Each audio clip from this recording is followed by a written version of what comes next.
I tell Wink I'm not going to play the intro, and I immediately click the intro. I guess that's all force of habit. What's up, everybody? We're not starting the podcast, so I'm not going to do my spiel now. But thank you for being here. We are going to start off this week with some GAC. Instead of doing it at the end like last week and making Wink dead on a Saturday morning. So we'll try to make him dead on a Saturday morning with a podcast episode. But let's be honest, there's not a ton to talk about, so the podcast might be a little short this week. We'll see. But we still got GAC to do. And I don't know about you. Heck yeah. Has your opponent attacked you? As of about 30 minutes ago, no. And as of now, it looks like a big, fat... It's still loading. So I see it loading over. I'm looking over at your live stream there, and I got the loading screen. No.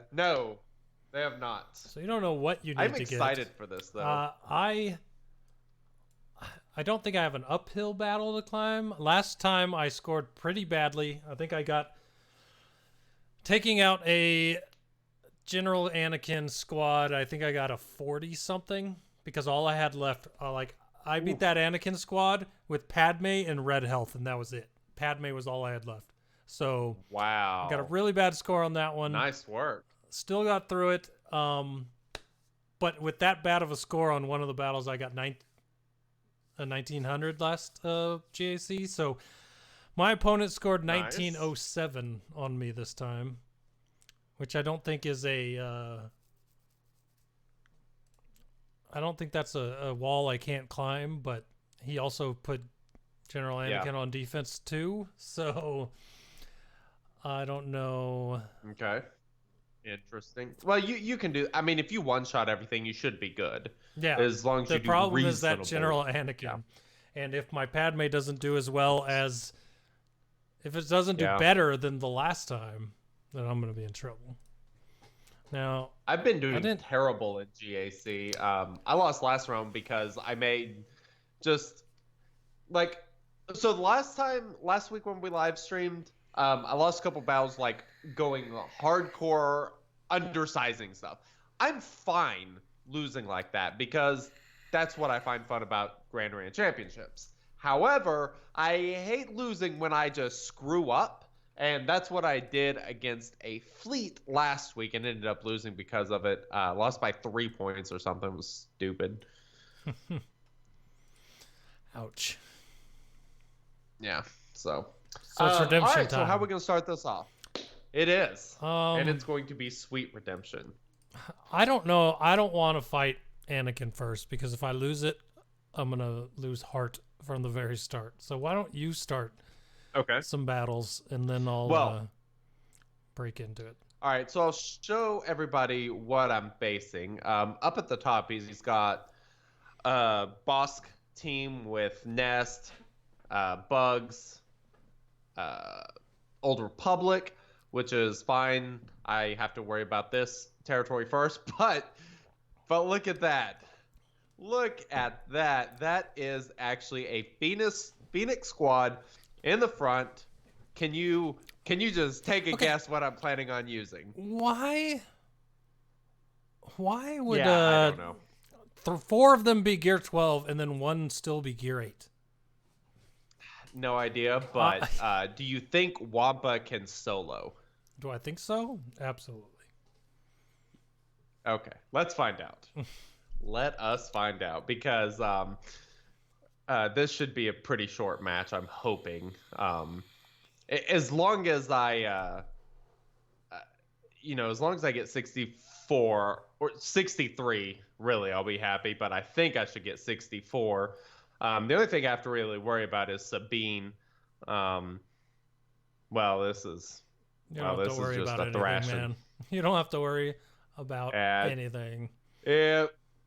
Not worried at all. That was all right. That was all right. I will take my 64 banners every time, like clockwork. Yeah, so I have a lot of health on my Wampa specifically for that reason, and I think I have a tenacity plus. That was something I did recently because I had an issue where my Wampa got dazed in a battle and ended up in big trouble. So I actually went high tenacity on with a lot of health. So with that plus 50% tenacity he has from the protection up, along with that extra tenacity, he is pretty awesome. It's funny to me because if you're going to set Phoenix on defense, and I might have had mine on defense, but I just throw him in to have a team on defense. If I had a decent Phoenix team, if you're going to put him on defense, you want Zeb in there. He's the only one that puts days out. And if you're trying to avoid being one shot with a Wampa, you want at least Zeb in there. Yeah. So that's why I said absolutely go just Wampa against them, because they couldn't daze you. There was no Zeb there. And then there's this Kira team. I kind of wonder if I could use Imperial Troopers. I think I probably could. I don't know if I want to. It's too bad you don't have two Wampas. It is horrible that I don't have two Wampas. I kind of had to make an executive decision there on who to go with. I think I'm just going to go with my Imperial Troopers because I really don't get to use them against very much. I could use CLS, which I'm pretty certain would get me 62, but I think I will take what I think should be a pretty safe 60 and call it a day. And this is going pretty well so far, and I am now concerned about nothing. This is going to be... Didn't even get a turn. All right, so I'm pretty happy with that. Averaging 62 banners per battle so far, and we can see what's in the back. Wow, General Grievous. Did not see that coming, along with Night Sister. So he's trying to bait me into something here. But you'll notice, he really didn't set much for defense. So, I still have, Padme. I still have General Anakin Skywalker. How little can I go with General Anakin Skywalker and take down a Grievous team? You have any idea? Sorry, I was thinking of Grievous because I take things with Grievous B1 and B2 all the time, but I don't know about... That is a strange General Grievous team. Why is Newt in there? Because of the damage equal to 5% health whenever you inflict a debuff. I actually like Newt with the team. I'm not super crazy about Deca, but it's Relic 4, so Deca being in there is interesting. Very interesting that there's no B1. Or sorry, B2. I kind of think I'm just going to go with my Jedi Knight Revan team. Question is, do I want to undersize it? Because with no B2, you know what? You got to risk it for the biscuit, as they say. And so, yeah, we're going to drop Basilisk on, and we're going to try to undersize this squad. Like I said, the fact that he doesn't have B2 is it's huge because he's the only thing that kind of really allows him to hit my team very much. So now I'm going to be able to just burn through a lot of his squad, without much trouble at all, to be perfectly honest. Yeah. I'm not too terribly worried about Newt. I guess having Newt in there is you get the double extra damage. That's what you were talking about, huh? With Grievous getting double extra damage shots. What do you mean? I'll be honest, I tuned out. I'm confused. What was the reason you said to put Newt in there with Grievous? Because with his Zeta ability, he has the he does what is it? It's 5% damage, health damage, for inflicting a debuff. Oh, right. Okay. I was just thinking an added bonus to having him in there is he dies twice, which gives General Grievous 2 bonus damage turns if he needs them. Oh, yeah. Yeah, that is a good point. All right, let's see. I gotta see if, man, I don't know if I'm gonna be able to get all healed up here. So, oh, I might be able to if I can get. Oh, there we go. There's Death Mark. Perfect. So now I can spread the buffs, and I do think I'll get my 61 banners here because that right there gave it to me. He's not gonna be able to hit anyone, and I should be able to get Foresight back up. So. Yeah, this is going to work out quite nicely. Kind of a very interesting squad this guy went with. I'm not sure why you would use General Grievous. Oh no. Well, that ain't good. Yep, there goes what 59. Ouch. That cost me 2. That sucks. I thought that was going to be a pretty safe. Pretty safe. You want me to just keep going and then you can go? Let's see. Night Sisters. How risky do I want to go with these Night Sisters? They're pretty good. I still have my Gas squad. I still have Gas, Padme. Man, I have a lot of stuff left. Must have had a small gust of wind in my house, so my dog had to start barking. Well, that's what dogs do, isn't it? Oh, it's so... It drives me crazy. I'm thinking about going undersized Gas against this squad. But I could probably actually do really well against that Bug squad using Gas, and then could use my Bounty Hunters here, perhaps.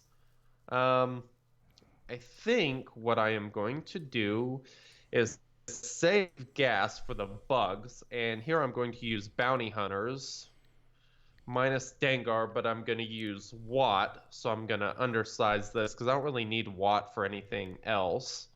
I'll put the taunt on Bosk there, and then I'm going to ability block for 2 turns Asajj because I don't want her taking my buffs. No, it didn't go for 2 turns, did it? Let's see if I can get her out. Nope. Let's see. I want that turn meter gain on Django because Django is a absolute monster.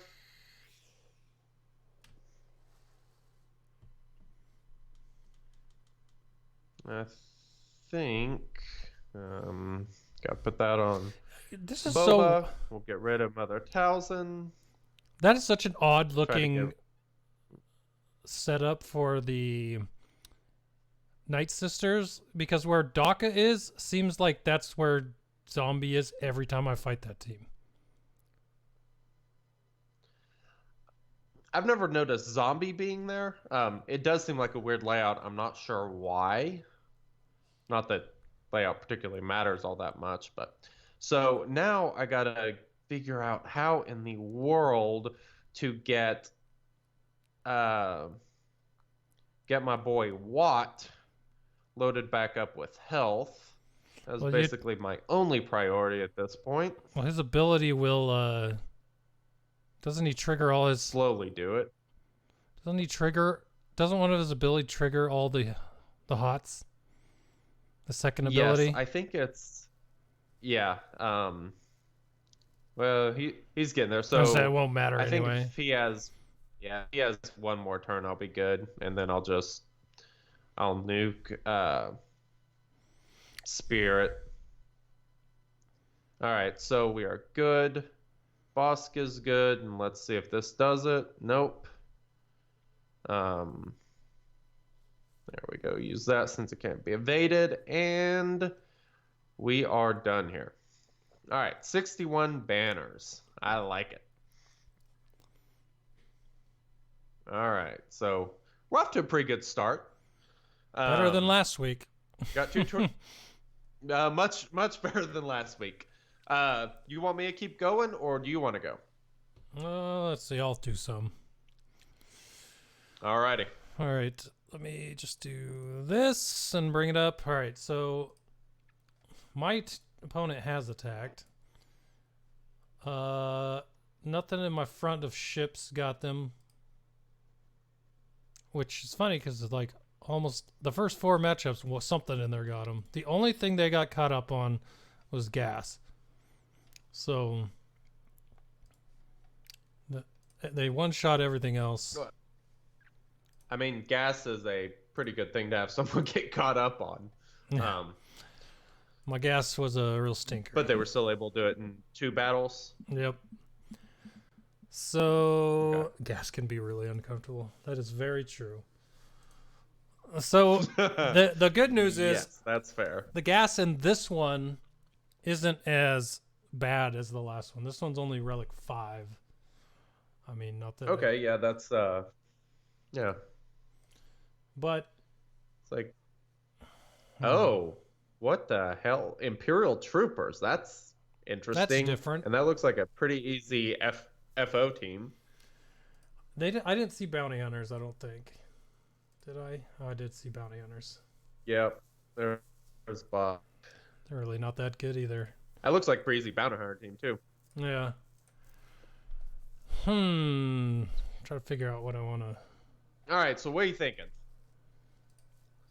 Are you gonna open that back character territory first, or are you gonna try to take out gas first? I think I'm gonna try to take out gas first. I mean, I have pretty much everything but I have everything but gas. All my main big teams. Now, okay. So that ensures. So everything I've seen is that my best bet is Padme. So I'm probably just gonna keep going with that. So we'll go Padme, Kenobi, Anakin, Ahsoka, and C-3PO. okay. I'm nervous. After seeing what happened last time, I'm worried about this. We'll see. That's understandable. But I got plenty of teams to take him out in a second attempt, so there's that. And all the rest of his teams don't look that strong. Yeah. Yeah, it looks like he left a lot of weak teams. I assume that's in anticipation that he would have to tackle a gas squad. Because that's probably how I would tackle that.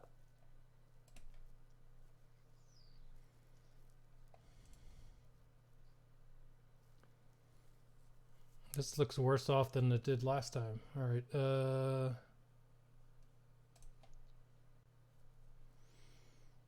So is this the standard team that you will use versus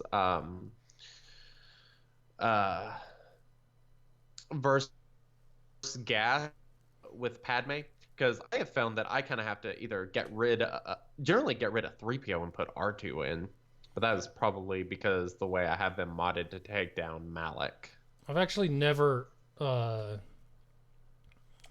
fought the gas besides last Grand Arena Championship with Oh, okay.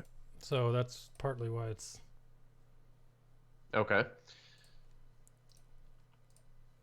So now you're gonna have to get rid of 5s ASAP, and hopefully you have enough courage to demolish him. I do on C-3PO. Ugh. Yeah, no kidding. Oh, so close. All right, so there. All right, so you only have a couple turns to get rid of them, and unfortunately, C-3PO is almost a waste of a turn when you're. Oh. Oh no. Oh. It hurts. So the good news is, so he screwed up against your General Anakin Skywalker, but you got 5s. Who'd you get out of the way? 5s and Rex? 5s and Rex. So you got the 2 problematic characters out of the way. Mm-hmm.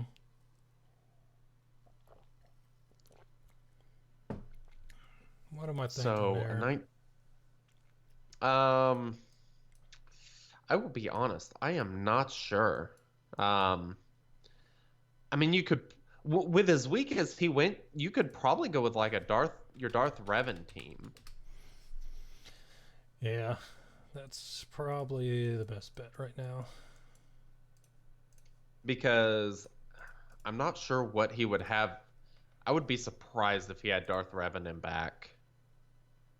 That seems unlikely. If he does, I have my Geno Grievous bomb team. Oh, that's right. You have a. That's right. I forgot that you had that up.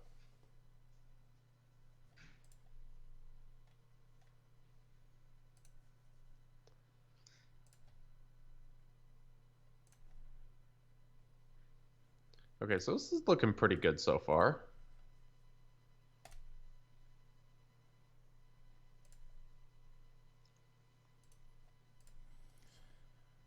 Okay.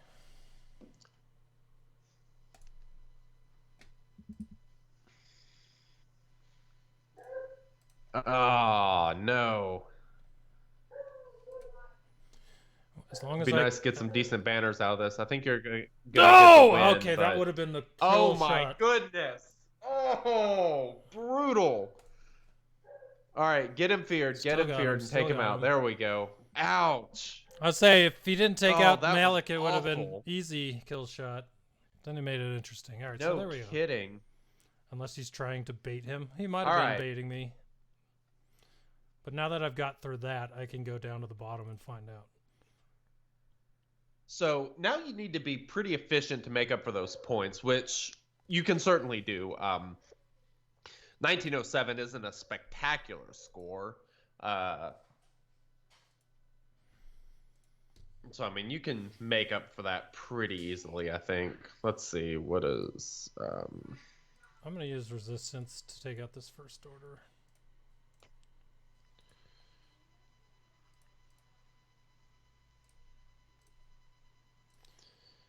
Wampa, wampa, wampa. Wampa will be coming soon. You need to average over 60. So if you can score some good points against their fleet, I think you'll be in a pretty good spot. But I think you definitely need some 60s here. You have a pretty good resistance team, don't you? 2 gear 12s and the rest are gear 11. Oh, really? Yeah.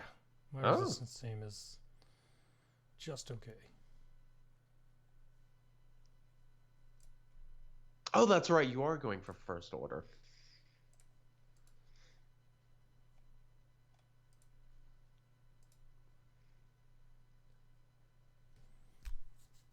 You really need those 60 banners here. One thing I've found that works really well versus first order teams, wherever you're using resistance, is saving crew for last, because you can just keep basicking him over and over until you kind of get R2 to do Illuminated Destiny enough times to get your protection fully healed back up. Because your basic abilities aren't going to do squat to, like a properly modded crew. I'm not exactly sure how this one's modded, but... oh my god. Oh! No! Oh! Okay, that's bad. All right, so... bad. Yeah, you definitely need your 57 here. Oh,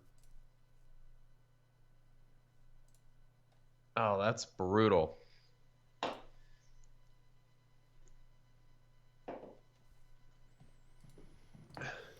Appreciate that, Moonrock. No heal from Finn. I mean, I could. But... oh, right. Now it's too late. Yeah. Alright, I got... I always feel weird using Finn's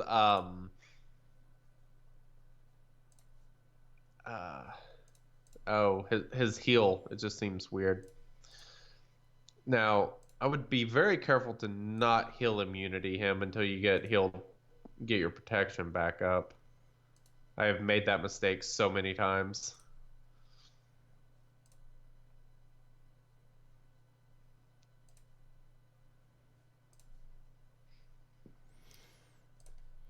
Okay. So you'll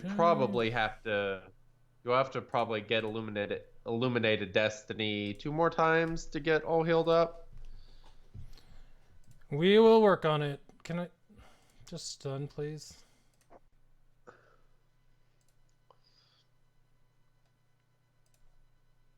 There we go.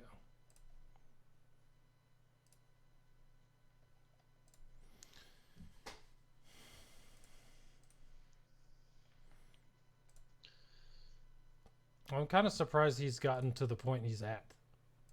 Stun. Yes. There we go.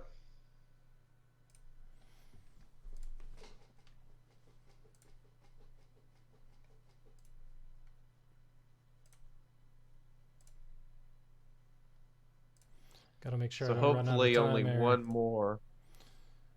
All right. Ah, you're good. That's a good thing about this resistance team is once you get that heal immunity out, I mean, you can plow through. All right, looks like we're you good. can plow through his health pretty easily. Yeah.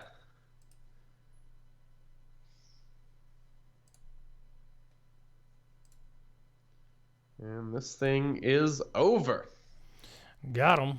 There we go. All right, nice work. Nice work.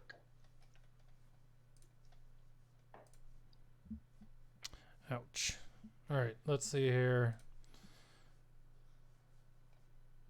The question is, do I Wampa this? What was the squad? Oh, Imperial Troopers. How fast is his Stark? His Stark is 252. That's not even 252, so 272 with lead. So if you use Wampa, you'll probably lose a couple, or you'll probably lose the protection banner. If your Wampa is Relic though, so what, Relic 4 I think, so you could probably beat it. You should be able to get 63, I would think. This is assuming that is Death Trooper in there? Because Death Trooper can be a problem with his days. You'll probably be fine though. Why don't I try? I mean, we got other things. How's CLS against them? CLS against Imperial Troopers? Mm-hmm. Oh, you could probably just... You probably wouldn't even need to go full CLS. I mean, you might be able to go... You might not even need all three, honestly. Because Han can stop Stark, and then it should just be a slaughter after that. I would just go with those three, probably, just to be safe, because you need the protection recovery from Chewbacca, just in case somebody gets something off, but... Let's give it a try.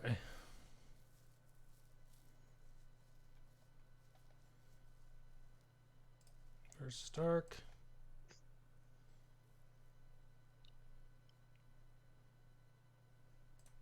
Pretty fast veers.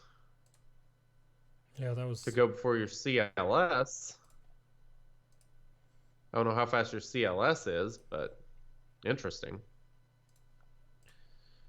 All right, so we need our boy Chewie to get in there and do some work.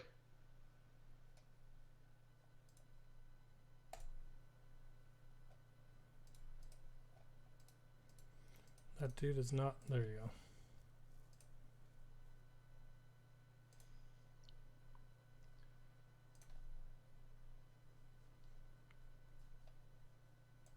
go. Oof. Oof. You're not full on protection, are you? Not on these two. Not on CLS. Oh, and man. I don't remember what... Is it 5% heal? That probably won't be enough. This might be like 60... What? This might be a 60 banner. 61. Oh, 61. Actually, one of them... You only lost CLS one banner. or Han went up to 100%, so... There we go. Okay, nice work. We will take it. All right, what's in the back? What's in the box? All right, let's see. Behind door number 1, we have... Is that Newt. Darth Revan? Nope, it's a Newt and a Buzz. Oh, okay. the screen I'm watching isn't particularly great. My internet's still terrible. Still no news on the internet, unfortunately. I was hoping to have something this week, but no. I am still waiting very impatiently. Very, very impatiently. All right, so what are you gonna crash next? Oh, I think the most annoying teams left are bounty hunters and bugs. So I'm gonna take out the bugs first. Okay. What are you gonna use? Because at this point, it's all about banners. I think I'm going to use Grievous B1 and Battle Druid. Okay. And hopefully he can keep those two healed up. Yeah, but even still, I mean, if B2 and Grievous can finish at least full health, which I think seems pretty likely, you should be in a pretty good spot. That'd be 60 banners. So almost feel like 60 banners is probably the downside with an upside of 62. So, and this team will definitely smash through them. No doubt.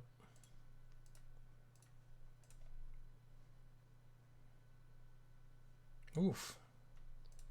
This is one team I don't think I have ever used on offense, other than like in territory battle. I never use this team.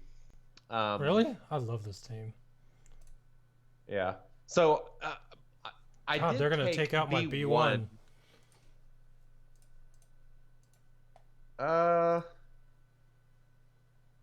What are you down to? 6. Yep. Oh.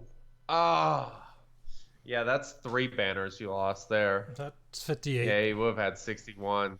Damn.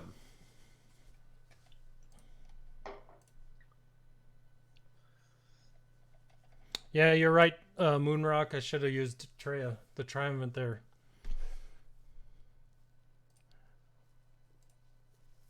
All right, so Separatist team. Interesting. All right, so I got what was the other hard team? the Bounty Hunters. Oh yeah. So what are you gonna use?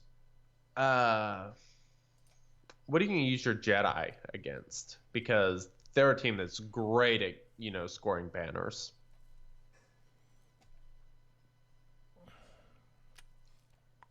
Probably should take them. You probably don't need them.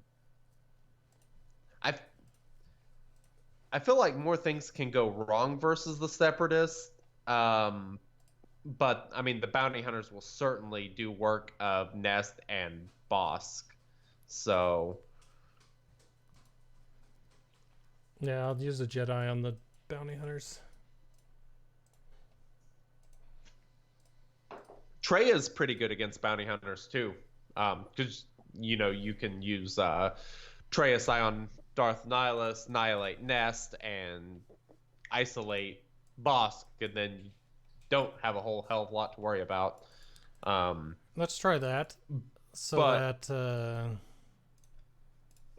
But the upside of this team, actually, you can get 60 banners or more with this team. It's kind of difficult because of the fact that they don't do ground protection. But against this Bounty Hunter squad, you might actually have a chance because Nest can be kind of attacking out of turn, which you can kind of use to your advantage. And, if you can get some protection up on Treya, I think you'll be in a pretty good spot.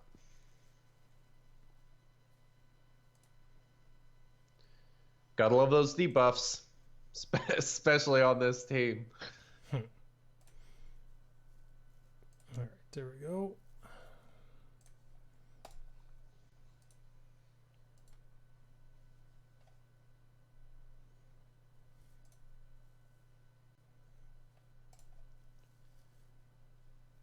Man, already got the revive. I like it. Of course, they already got their payouts. That was fast. There goes Greedo. There we go. Okay, is Treya still at full protection? She sure is. So, if you get a chance to take out Nest if you can get rid of Nest without her doing an AoE, which there was your opportunity. So, I can't tell. It looks like she might be a little low. That probably She's hurts low some, with bonus but, now.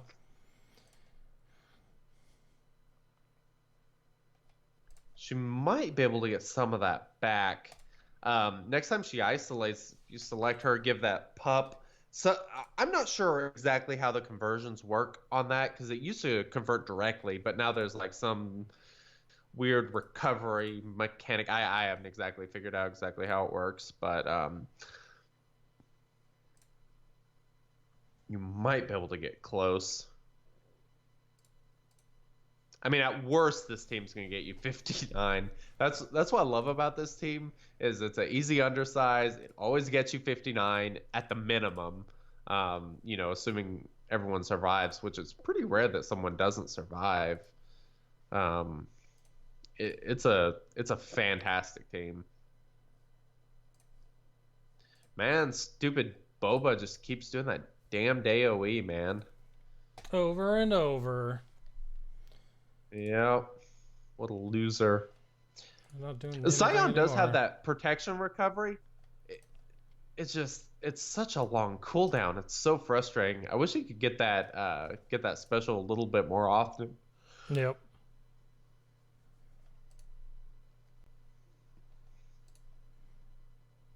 All right, so let's see where he ended up. 59. 59. All right, I think I've done as many as you have, so why don't you do a few? All righty. Let's do it. Let's go back to my GAC and see what is on the board for me. Alrighty, so we have Bosk, Bugs, and Old Republic left, and I basically have CLS, Treya, Padme, and Gas. Like, that is 3 ridiculously good teams. 3 of those teams should be easy to score high banners on, so I'm kind of... What do I want to use against the bounty hunters?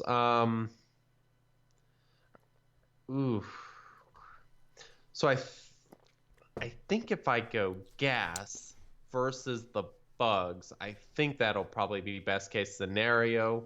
Let's see. Who can I drop? Arc Trooper. I'm thinking about dropping Arc and 5s and going 3-man versus these Bugs. It's risky, but I like risky, so we're gonna try it. Yeah, because you don't want them to take out one of your clones and then take out 5s too. Right. So we'll see how this goes. Right now it's looking very good.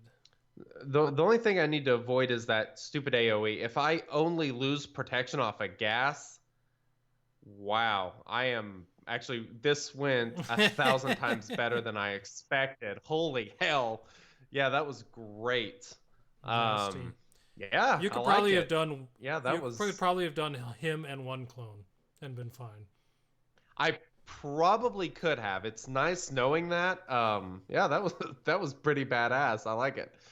So I'm gonna use Padme against this Bosk team because I want to use CLS against Old Republic. The question is, what do I want to remove? Because I am definitely not going to full squad versus these bounty hunters. I think 3PO might give me the first move. No, probably not. That's a pretty fast boss, but he's going to taunt. So I think I'm just going to drop R2 and I'm going to stick with these 3 and just kind of see what happens. So are you planning on JKA destroying Nest? Oh, I'm not worried about killing Nest. Yeah, killing Nest will be easy. He almost just died right there. For she.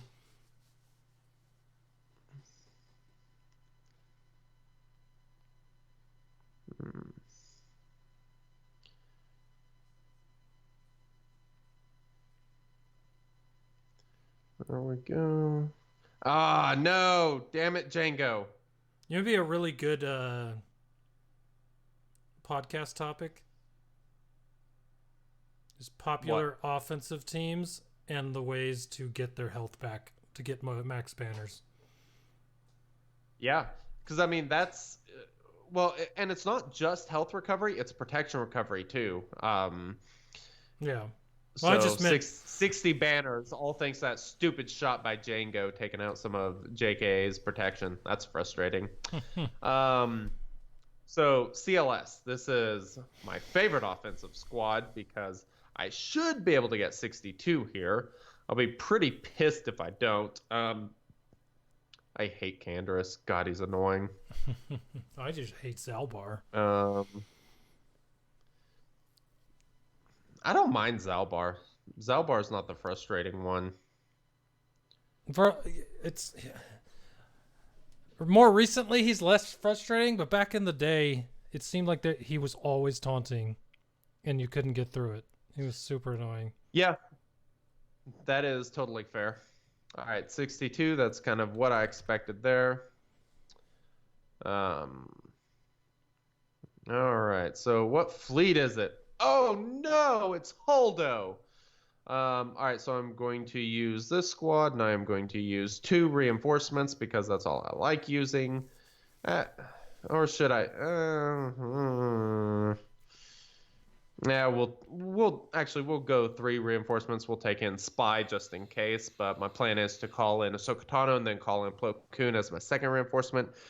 Heal me up and hopefully get 66 or more banners. That is my goal. So let's see here. All right, so we got Biggs there, who is unbelievably annoying. I want to get rid of the stupid Falcon, but the Falcon always causes trouble. I hate that Falcon. I really do. Holdo's ship really that good without any resistance? Well, Scavray is resistance. It's got 2 Oh, that's resistance the starting. Millennium Falcon out there. Who was the other resistance? I thought that... It was Biggs. The other one was a Rebel, so... Biggs isn't resistance, though?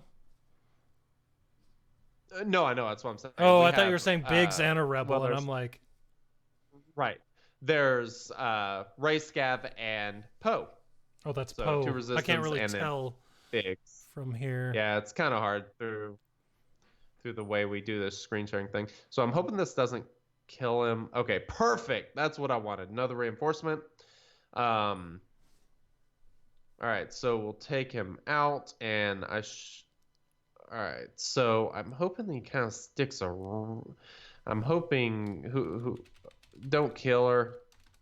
Woo, that was close. All right, so now we bring in Plo Koon.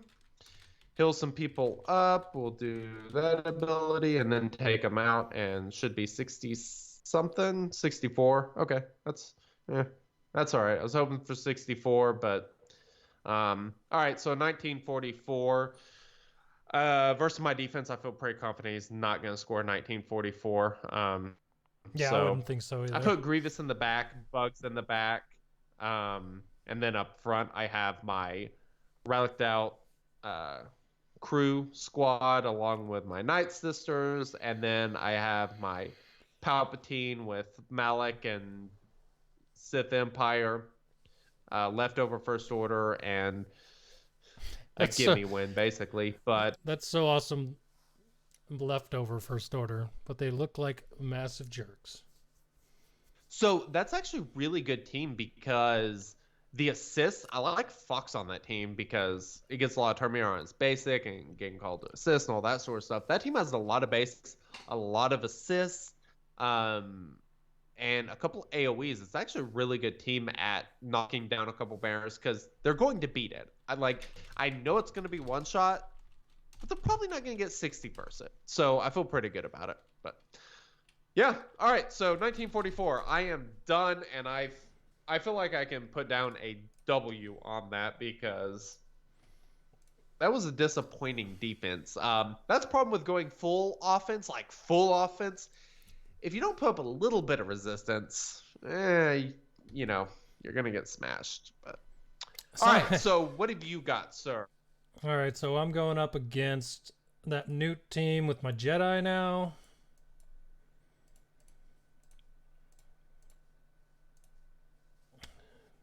Now, who do I put in there? Should I put it? I'm going to put in Shakti to help me regen health and protection. And then maybe... Do I want to go 5? What are you facing again? So I'm facing Newt Lead, Wat Tambor, Oh, God. Relic 3. No, you don't want to go. Go undersize. All right, so Yeah, what would you make this score? I would use Jolie, Jedi Knight Revan, Grandmaster Yoda, and Hermit Yoda. I think those are pretty safe. What gear level is your Hermit Yoda? 11. And I've got Shakti at Relic 4, just not being used. Yeah, I would personally. I would probably risk it on Hermit Yoda because I doubt he's gonna die.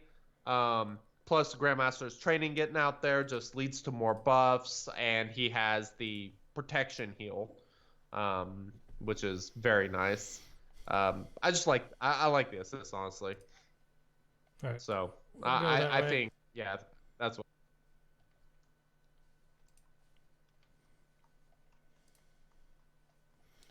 All right, who do I want to take out first? Probably Watt, so he can't get any more of those. Yeah, that's probably safe. After that, I'd probably go Django. Well, I guess you have to wait for his immunity to expire. So actually, after him, probably Dooku. Because Dooku's unbelievably annoying. But then again, what's-his-face has that stupid... Newt has that stupid... whatever that ability is that does stuff that's annoying. Well, Newt's gone, so we don't have to worry about him. All right, so you're in a good spot now that with both of them having damage immunity, you can kind of focus on healing up. I would probably go ahead and use that revive, give somebody protection up. Doesn't really matter who, but please don't kill Jolie. All right. You're fine. Spread the buffs. Let Hermit Yoda heal. You'll be fine.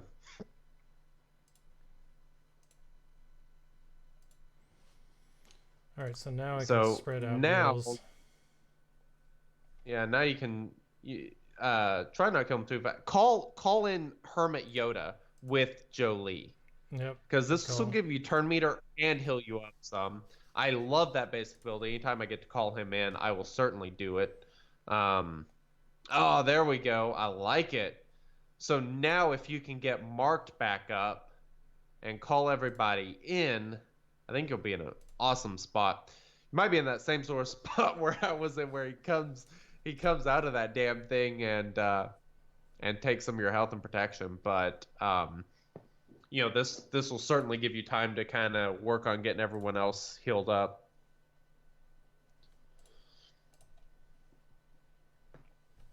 That's the only thing I hate about the four-man squad. This four-man squad versus a Deca is, you know, there's no way to get rid of those buffs. That's the one nice thing about Bastila Shan is she kind of helps with that. But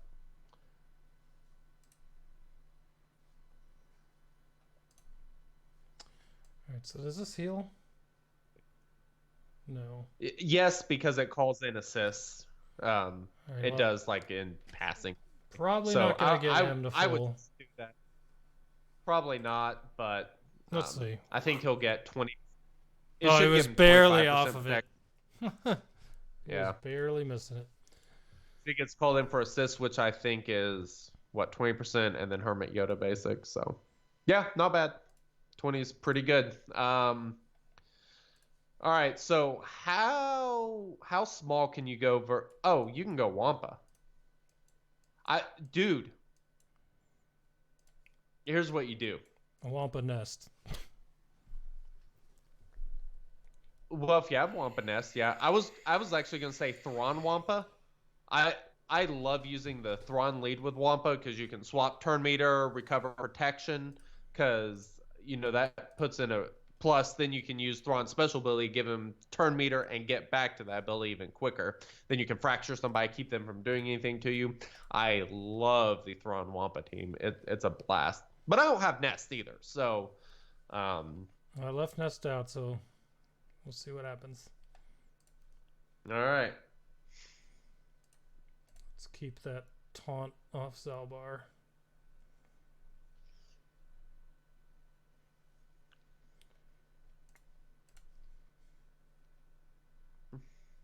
Yeah, you definitely want to get rid of Canderous because he is freaking annoying as all hell. Well, there he goes. Oh yeah, you're in a great spot. So you should be able to get Thrawn back up to doing the protection recovery on Wampa, because I think Wampa's lacking a little bit. And as long as Thrawn stays above whatever, what's he recover? 40%? So you do, ooh.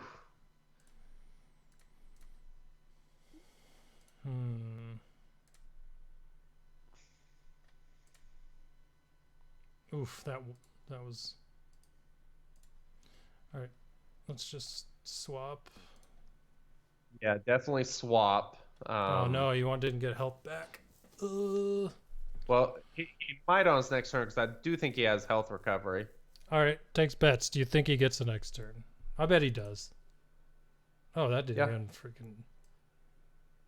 No crit, so yeah, you're good.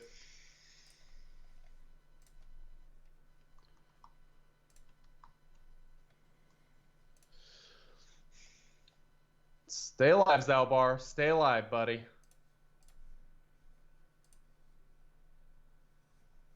Ugh. Oh, no. So close. Still 61? Yeah. 58 banners against Ultimate Kylo. Did you just do that, Maurice? Nice work. All right, so you're in a pretty good spot going into fleets. What did you say for offense? The ultimate offense. Oh, offense. And it's a rebel team. The ultimate offense. Well, how does this team score though? Great. That's the one thing I don't. Well, see, I don't have to put in. I can probably put in 2 reinforcements and be fine. And then on top of that, half the time I don't even pull them in. Well, you do if the team decides to get froggy, but like I could probably go this and be okay.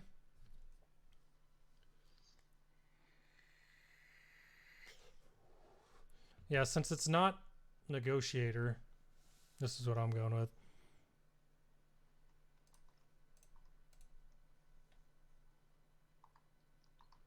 Rootums, what's up, dude?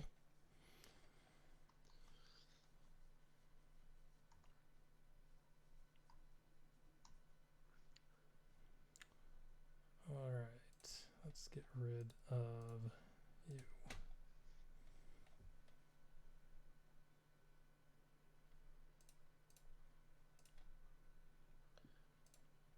Wow, that didn't stun.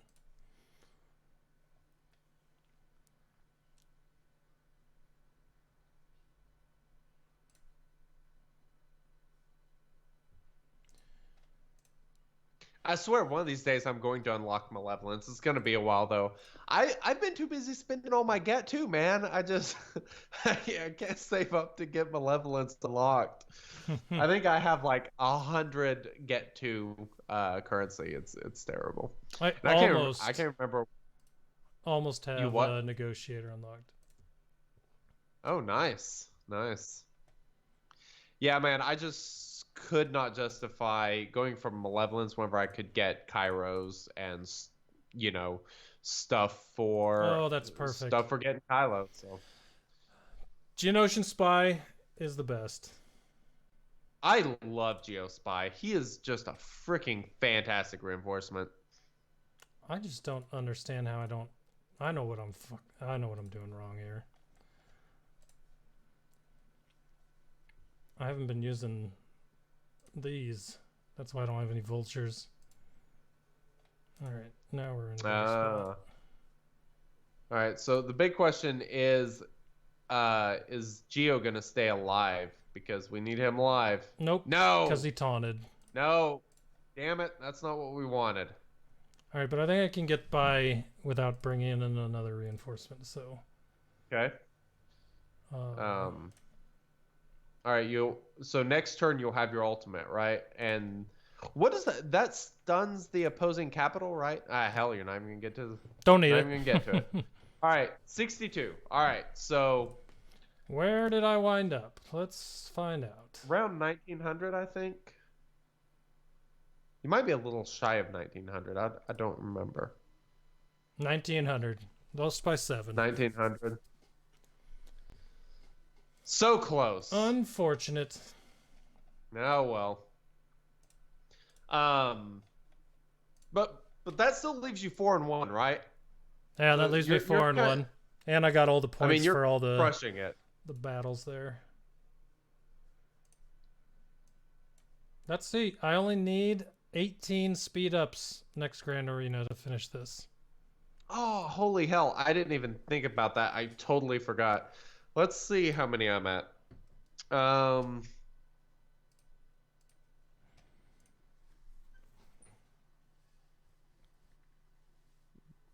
Did you finish it already? No, definitely not. I have 8 out of 50. Oh, there it is. 8 out of 50. Yikes. I am probably not going to get there. Yeah, that's bad. Now, I totally forget to look at these feats sometimes. Feats. I'm 2 out of 12 on killing enemies with fleet commanders. I must have done that already. The 2 TIE pilots thing, I have that one. That'll be pretty easy. I can just save my Phasma team for offense and then do something with that. That won't be too bad. Yeah, there is no freaking way I am going to get those speed ups. The only way is if you find a way. If you use your Jedi against the Night Sisters and just keep wailing away on zombie and spreading speed up with Yoda, that'd be the only way. I could have done that this time because there was that Night Sister squad. I wish I had thought about that and I would have done that. That would have actually been fairly easy to do. We can save our tips and tricks because I want to talk about this in the podcast, so we'll get there. But I'm gonna put us on a pause for a second, and we'll be right back with the actual podcast. So don't go anywhere. We'll be right back. All right.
a piece of junk. This is the Shattered Order Podcast. Go switch off. If you're looking for Star Wars Galaxy of Heroes news, information, and theory crafting, you've found the podcast you're looking for.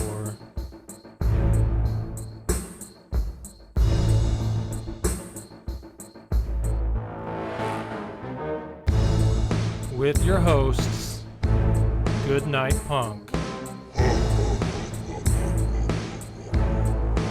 and WinKILLERinc.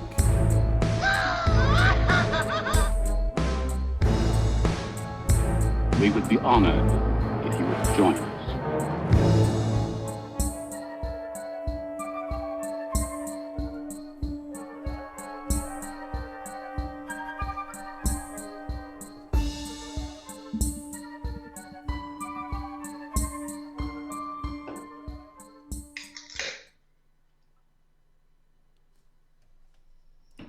Hello, everybody, and welcome to the 193rd episode of the Shattered Order hell. Podcast. I'm your host, GoodNightPunk, 93. and with me, Jesus. 193 times is my good friend Wink. What's going on, dude? It's crazy, is it not? Yes. 52 times 4 is what? 52 208? times 4 is 208. That is So correct. we're approaching that 4 years worth of podcasts. It's insane. It's absolutely freaking insane. A lot of you have been here the whole time, too, which is crazy. Whether you've been here the whole time or not, or just started listening, if this is your first episode, thank you and welcome to the podcast. We appreciate it.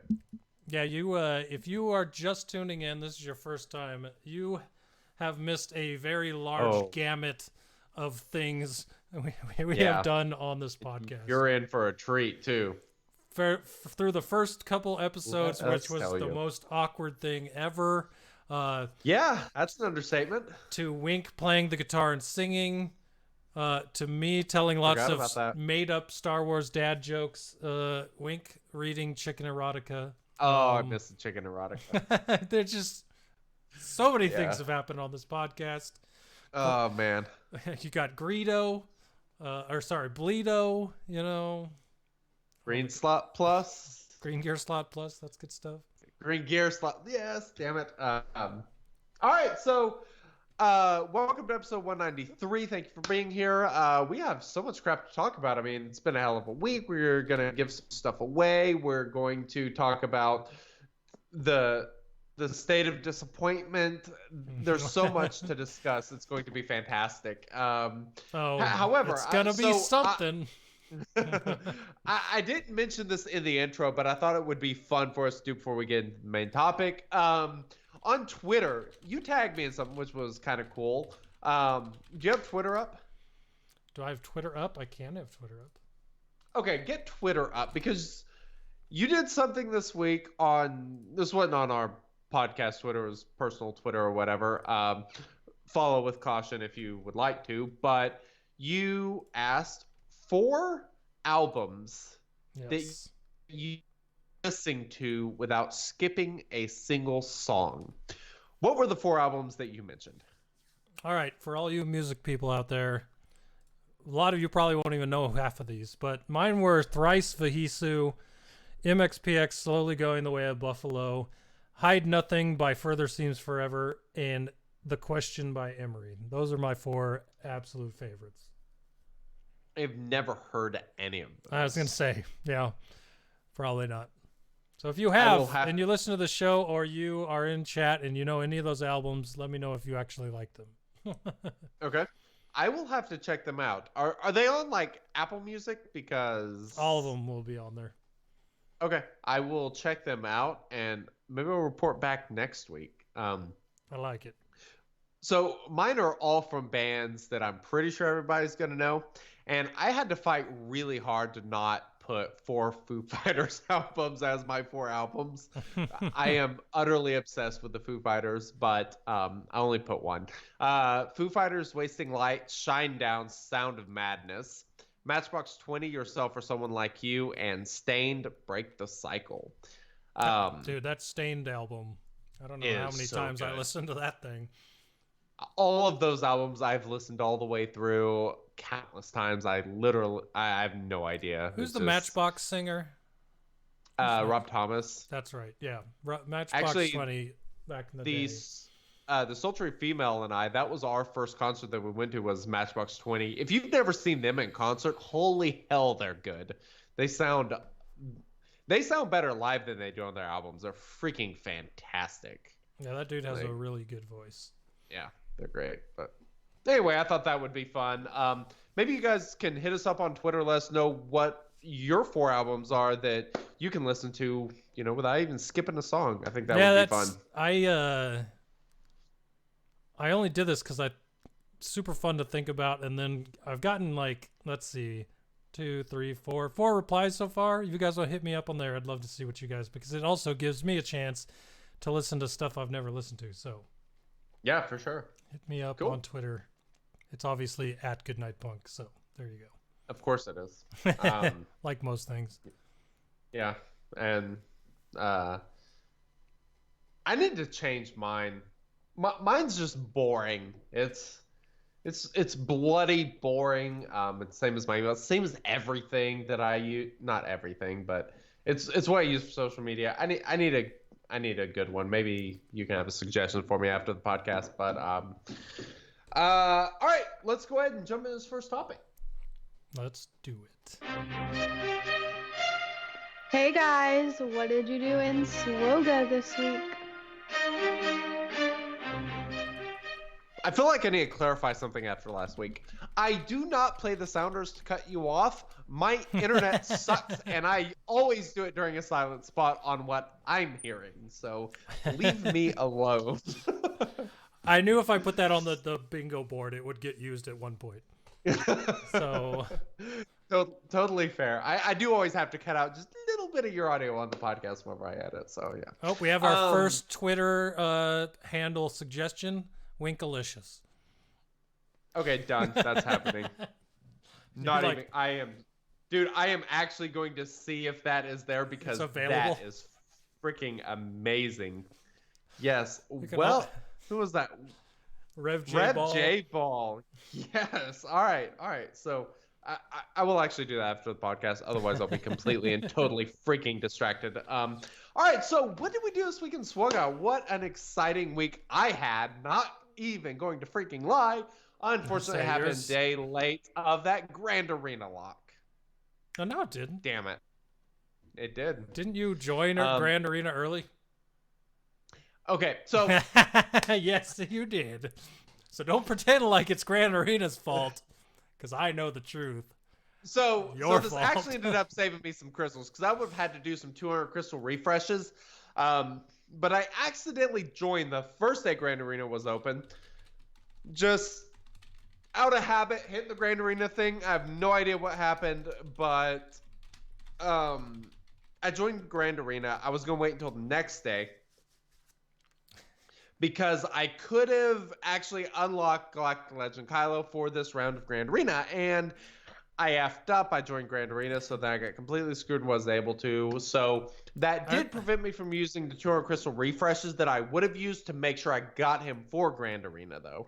So I did actually save like 400 crystals. My favorite was the DM I got from you that was just FFFUUUCCCKKK with nothing else, no frame of reference, and I'm just like, I don't know what happened here, but it must not have been good. I wasn't happy about it. That's perfectly clear, yeah. But so obviously I unlocked Galactic Legend Kylo, which I'm pretty excited about. Got him. So this is the only character, I was going to send you a video and I just totally spaced and forgot, but this is the only character I've ever gone from activate to 100% completely maxed, excluding the ultimate, in like under a minute. Like I hit That's- upgrade all the way up, went through all the relics. Which and is then super all the impressive Zetas. considering you got Gear Amazing. 13 now and relics, getting Yeah. all the way to relic 7 on a character Yeah. that intensive for gear. Holy It shit. felt so good. Like, it was fantastic. That was a lot of fun. So I got him completely maxed out. And then the next day, after I got Kylo, you're going to be proud of me. I did something that I've been dying to do forever. I took... Gamguard to Gear 12. So close. Oh, So okay. close. But no. I took B1 from Gear 12 all the way up to Relic 5, and I will get him to Relic 6 probably tomorrow. Tomorrow or Sunday. So I got him remodded. That's another thing. This Grand Arena, my mods are kind of screwed up because I went ahead and remodded B1 in anticipation, and that screwed up some other mods. People are missing mods. It's just a disaster. I need Yeah, to that's get also that what all happens when fixed you accidentally join when you were planning on in the morning. Like, oh crap, no. Exactly. Yeah. Very frustrating. But so B1, I got 3 6-dot offense primaries on him. Was he at 286 speed with like 9100 offense. He is kind of a beast. I cannot wait to actually have him in the Grand Arena Championship because him only being Gear 12, it's fine, but it's definitely not him being relicked with some ridiculous mods. So I'm excited to see people have trouble with that team because, my Joe Grievous and my B2 are already relicked. So sounds yeah, your Grievous team is pretty much on par with mine now as far as the relics go, because it sounds like we have the same one that's relicked. Yep. So I was thinking about something, and apparently Arnold did a stream and actually faced this team because we were talking about in our Discord. But I think I'm gonna start testing Gerald Grievous B1, B2, BB8, and Wat Tambor because it's frustrating as hell when BB8's there. It's frustrating as hell when Wat Tambor is there. I would prefer both of them to not be there on any team that I'm facing. But with both of them there, you kind of end up in this interesting position where they start out with all the turn meter, but you also have Wat giving buffs and going pretty early too. So BB-8's not listed as a tank though, right? No, I believe he is a support character, if I recall correctly. But so he does taunt. Yeah, but I was just wondering because that buff, the Wat buff, would not be good for him because it won't make him taunt all the time.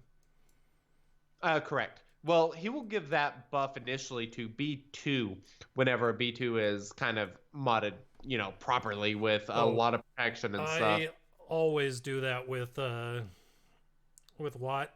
Put it on B2, of course. Yeah. Because he's got so much health and protection already, and then on top of that, when you're using the team, when you don't let the AI control things, you can pretty much use B1 to keep B2 full health and protection the entire time. It's great. I love Wat with that team. Yeah, he's awesome because then you can give the usually the kill buff goes, or the one that gives you turn meter, ignore defense, all that stuff goes to Grievous, and that creates serious problems for most of the really good counters. Mm-hmm. Like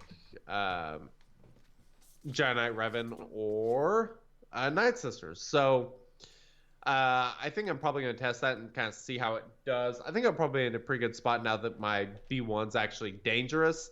I like the stealth from Magna Guard. It's really good. If I ever get Magna Guard up, I'll probably change that, but I'm probably going to test that for a little bit and just kind of see how it does because I do think it seems like it has potential. Gom mentions, that not having a taunt in there makes it pretty vulnerable to annihilate, which is definitely true. It's one thing I don't particularly like because that is one thing I have been known to do in territory wars. Like, you know, an Emperor Palpatine lead with the trio can actually do a lot of work versus some really good General Grievous teams. But, you know, having Watt in there does kind of kill the Night Sister counter, which is, you know, it's one of my favorite counters actually for Grievous. Works very well. But other than that this week, man, I've just been kind of farming, collecting gear. I got Watt Tambor to gear. Yeah, no, I'm fighting through it. You couldn't have picked a better word for that, yawn, because it was almost seamless. I just tried to make it as seamless as possible. So he has gear 12.5 exactly. He has none of the right pieces, all of the left pieces. So I am working on getting those fusion furnaces. He will not be my next gear 13, but he will be my next to next gear 13. My next gear 13, however, is going to be a character who is known as DarthMauly. DarthMauly is, let's see, I need 30 more Chirotech shock prods, and I need 13 more of the biotech implants, and he will be gear 12. But I think I have all of his gear that he needs in gear 12, so I'll be able to go to gear 12 to gear 13. So I am about to have a gear 13 Malik. After all of this time, after over a year, I am going to have a gear 13 Malik. I am so damn excited because this has been the hugest weak spot on my roster forever, is my pathetic DarthMauly. But the fact that I'll be able to actually do something with him, I can use him on offense solo teams. I can put him with Emperor Palpatine or Darth Revan, either one, and have like a really good defensive team, because I do fine on offense without him. So I kind of think putting him on defense will probably be my strategy, but we'll see. So yeah, that's and then that's after the that exciting stuff. will be Nest. No, after that, actually, I wish was Nest, but it's going to be Barris because I put a Zeta on her and I feel pot committed. Oh, that's right. Very true. I remember So, you doing that. I want to get her to gear 12 at least. I'm probably not going to worry about gear 13, but I think gear 12 will be a pretty good spot for Barris. And, you know, with these weekly shipments, we might be seeing a rework. Who knows? We're not, but a man can be hopeful. We can always dream. Yeah. Frostvirus will hate to hear that. Mr. Jedi. Hey, fun story. Gom asked the best place to get a haircut during the stay-at-home thing that we're kind of going through, the madness. You may not be able to tell, but I'll take my headphones off and you can see my hair. The sultry female cut it, and it is the first time that she has ever cut my hair, and it's okay. Like I said, depending I'll have to talk to my wife about pricing, but if anyone out there wants my wife to cut their hair with my beard trimmer like she did my head. That's how she did mine. But yours is easier. Your hair's a lot shorter. Oh, mine's easy. It's all the same on the entire head. Yeah, I know that you said last week it was you used a clip, or you used one of the covers for the top and then a different cover for the sides. Yeah. Mine, there's no messing up. The only thing you could do is actually leave a hair patch. And funny story is, the day after she cut my hair, I was at work, and my hair was pretty long before she cut it. So, I wasn't used to having short hair again.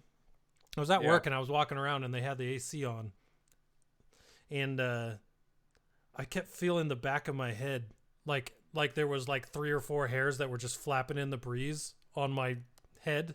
I asked like 5 people at work that night who obviously already know I'm crazy, but probably thought I was even more crazy when I asked. I'm like, is there a bunch of hair right here? Like, is there a clump of hair on my head? I swore that my wife missed a spot. I don't know. She didn't know, so. Okay, well, that's good. That's good. That's a relief, because, that'd be a disaster. Have you ever had... So when you trim your beard, have you ever left like like let's say on the right underneath. This is a terrible podcast The answer is conversation. probably yes, but Like the hair right here on your jawline will uh-huh. fold itself under. I remember Well, last mine time. does that hardcore. Like it grows a different direction, so Yeah. if you don't like comb it back and go a certain direction, it ends up all screwed up. I remember I spent the night at work one time and I found it. I was just, like I always do, running my hand through my beard, and then I Found felt a long spot. I felt the spot that was like that long to my hairs that were all this long. And Very nice. Oh, it was so bad. So Speaking of apparently football that's talk, what you did in SWGOH. speaking of football talk, Chicken, the draft's next week. So now we're gonna give our picks for our teams in the first round. I'm just kidding. All right, I'm sorry. like it. I'm tired I of like taking. it. I won't take us off trock. I won't take us off trock anymore. All right. All right. Anyways, this week in No more SWGOH, SO what did I talk. do? All right.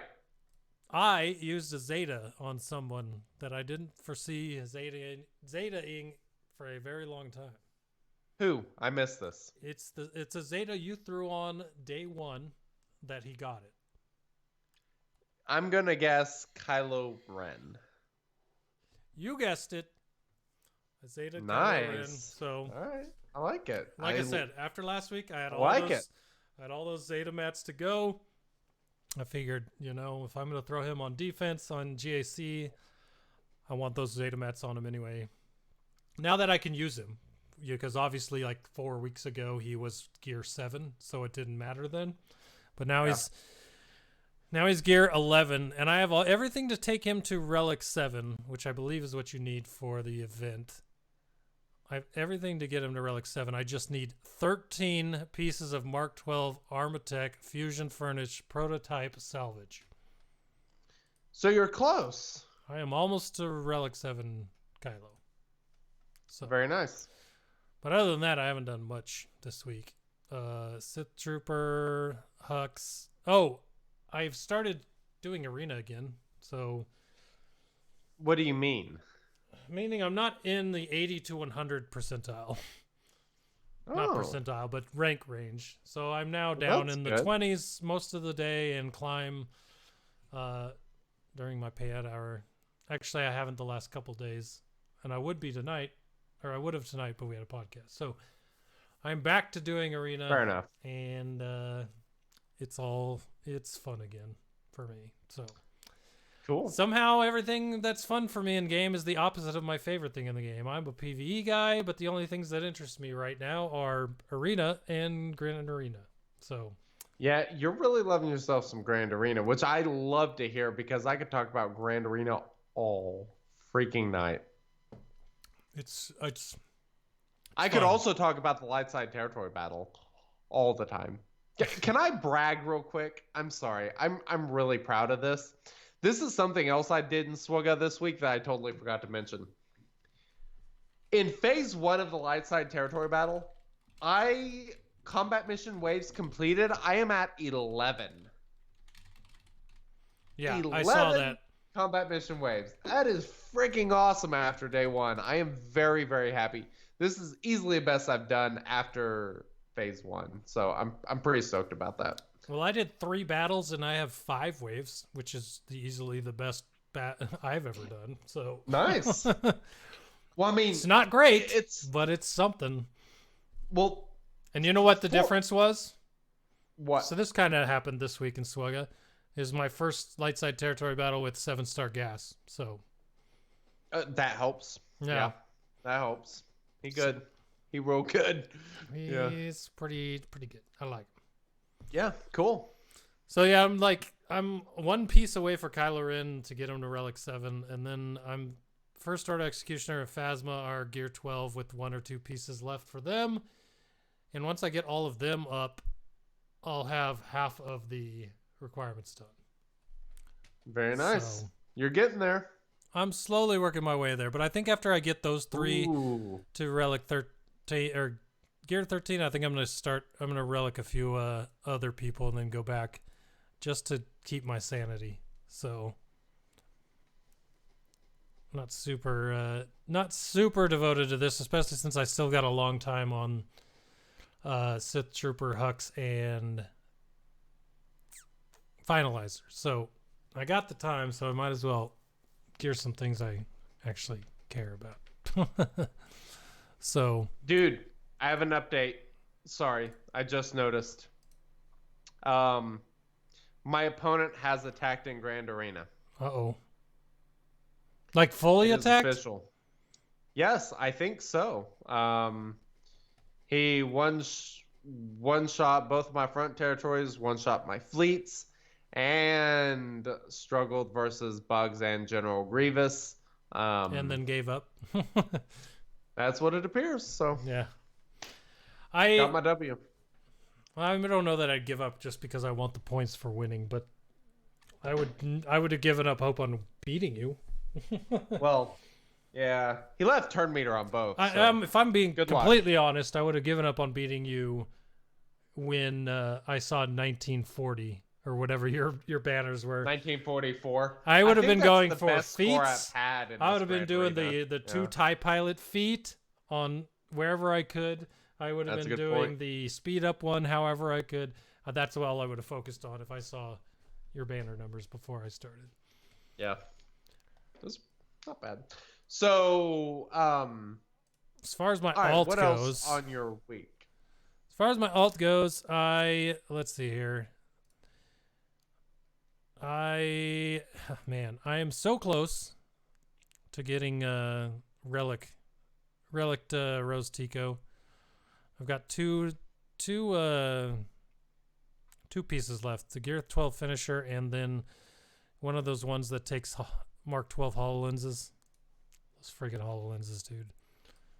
They're rough. And I'll tell you what, I almost Zeta'd her. Almost did. I might still. Really? Yep. Because I have almost all the relics I want. I mean, I guess I might relic Ray Scavenger over Rose, but I actually think Rose's Zeta is better than Ray's. Ray Scavenger's. Go kick rocks, my man. Kick rocks. I've got the Zeta. It is the one Zeta that I have found to be less useful than the DarthMauly Zeta I have. And that's saying something. I mean, actually, it's not terrible. I say that it is the second worst Zeta that I have on my roster. It's not awful completely. It seems like it would be great. Up, it would be okay. I was gonna say it seems yeah. I guess you don't have her really geared for. She's gear 10, so she's not geared like most people would have her for Galactic Legend Ray. So right, I'm about to have her gear 13. But think of this: that changes things. That Zeta under RJT sounds ridiculous. It is actually quite good. There is a ton of turn meter. She would be going like crazy. Yeah. Whenever a resistance ally scores a crit hit, Rose Tico gains 10% turn meter. Not to mention every time they get an expose, she gets all that. She should be going like crazy. You know who else goes like crazy? Who's that? Veteran Han. That dude is... That's a great thing about Kylo, because I would have never taken him to relic levels had it not been for Kylo. But the awesomeness that is Veteran Han with RJT, with double tap on basic, with the AoE ability block. I mean, he's actually pretty damned good. I'm shocked. I'm totally, completely freaking shocked at how good he is. I think all of us had a pretty good idea that was going to happen once, which is why we're all wondering why in the first place there was no resistance tag on him. You know but what I mean? He's even better than I expected, and I was very high on him after that rework. And I haven't got to use him in territory battle. I plan to here in 15 minutes. I'm pretty excited to test it out because he sounds like he should be a beast. Yeah, no doubt. Love you digging it. Oh, the other part about SWGOH this week in general, we've approached the time where it's really hot in Arizona, and I don't turn on the fan in this office while we podcast. Sweat face. I am so hot right now, like sweaty. How hot everywhere. has it been there? We're getting up to the high 80s. So That's not terrible. It could be Okay. way worse. it's not terrible because I'm used to 110 to 120. But when you've been used to 60, once you hit 88, you're like, oh, it's so hot. Yeah. Then next week when it's Fair. in the mid 90s, I'm like, I wish it were 88. But Yeah. middle of the summer when we're in here podcasting, I'm gonna be shiny as hell. I'm gonna look like your forehead right now with the big missing hole in it. I don't know what's going on with that, man. I don't know. That's your job, man. That is not me. So Yeah, I'm just not gonna fix it. It's too fun. Anything else on the alt? No, nothing super exciting. I didn't even get anyone to Gear 13 this week. It's all been Rose Tico, and she's almost done. So. all right, then we should go ahead and tell you guys that we love you and thank you for listening to this show. If you want to support the show, we would greatly appreciate it. You can go patreon.com/shatteredorder, or you can sub on Twitch. Especially if you have Amazon Prime, you literally have a free sub every month you can give out. We would absolutely love it if you would give us that free sub. It would be awesome. All you have to do is link your Amazon account to your Twitch account. Also get you a special channel on our Discord, so that's nice. But it also gets you in line for giveaways like stickers. We have 2 stickers to give away. Thank you to Rev J Ball and Kvothe, who told us to both give them out because they actually already have stickers. They're doing that whole thing a lot of people are doing right now. Pay it forward. Give it to the Pay next for it, guy. exactly. Perfect. So, do you have that list? Which list? Oh. The Twitch list. Oh. Pulling fast one on me. Yeah, I have it. Just give me. This ain't a fast one. It's a slow one, my man. Yes, you're slow rolled me. All right, I got it. I was going to keep plugging, but No need. I'm fast. no need. Holy hell. quick. All right. Quick like a cat. That's why my Pick friends 2 call me totally Whiskers. random people. Pick 2. All right. I'm going to point at the screen. Okay. FirstOrderWookie is number All right. 1. I like it. Who doesn't I play know this that game anymore, but still supports us, so I'll have to hit him up and tell him he won. Okay. And let's see here. SWGOH SMP. SWGOHsmp. SMP. All right, cool. Thank you for the subs, and we will get you some stickers, some SO stickers, which are pretty damn snazzy, I have to say. And if you want one, it's a reward for Patreon. So if you join us on Patreon, you will get a sticker, which is kind of awesome. Not to mention, if you join on Patreon, you get access to SO After Dark, which we still need to record for the SO month After of Dark. April. Might do it next week or something. Make sure we get a bunch of good questions in, but that's always fun. I like that. Go leave us a review, iTunes, Stitcher, whatever podcast app you enjoy. Share the show and subscribe on YouTube. We're trying to get more videos out. I think I've got a plan. I'm going to start trying to get a little bit more out in the video department. We want to up those YouTube subs, so we'd love if you guys would go hit that sub button over there. But it's time to move on to some unbelievably exciting stuff. Strong with us, this update is Young Padawans. Strong the disappointment is with us. I'm feeling the heat. I wish they yeah. were. I wish they were feeling Heat for the heat. days. Yeah, they're not. They're not. They obviously are not. Were you surprised that we were disappointed? Yes. Really? Yeah. You Because were this is- surprised? Because they pushed back the they pushed back the road ahead post already once, and then they pushed it back again. I didn't think they'd push it back twice. I gotta say, I'm never surprised. Not at this point. we've been playing this game too long. Like, no. So what don't we just go ahead We'll and get over because, my feelings of the State of the Galaxy post after we've gone through. Well, there is some great, absolutely fantastic stuff in this post. No doubt about it. Unfortunately, that is overshadowed by the fact that what we need was not even. Never mind. I'm not we'll talk about it at the end. We have this big, massive ant of excitement.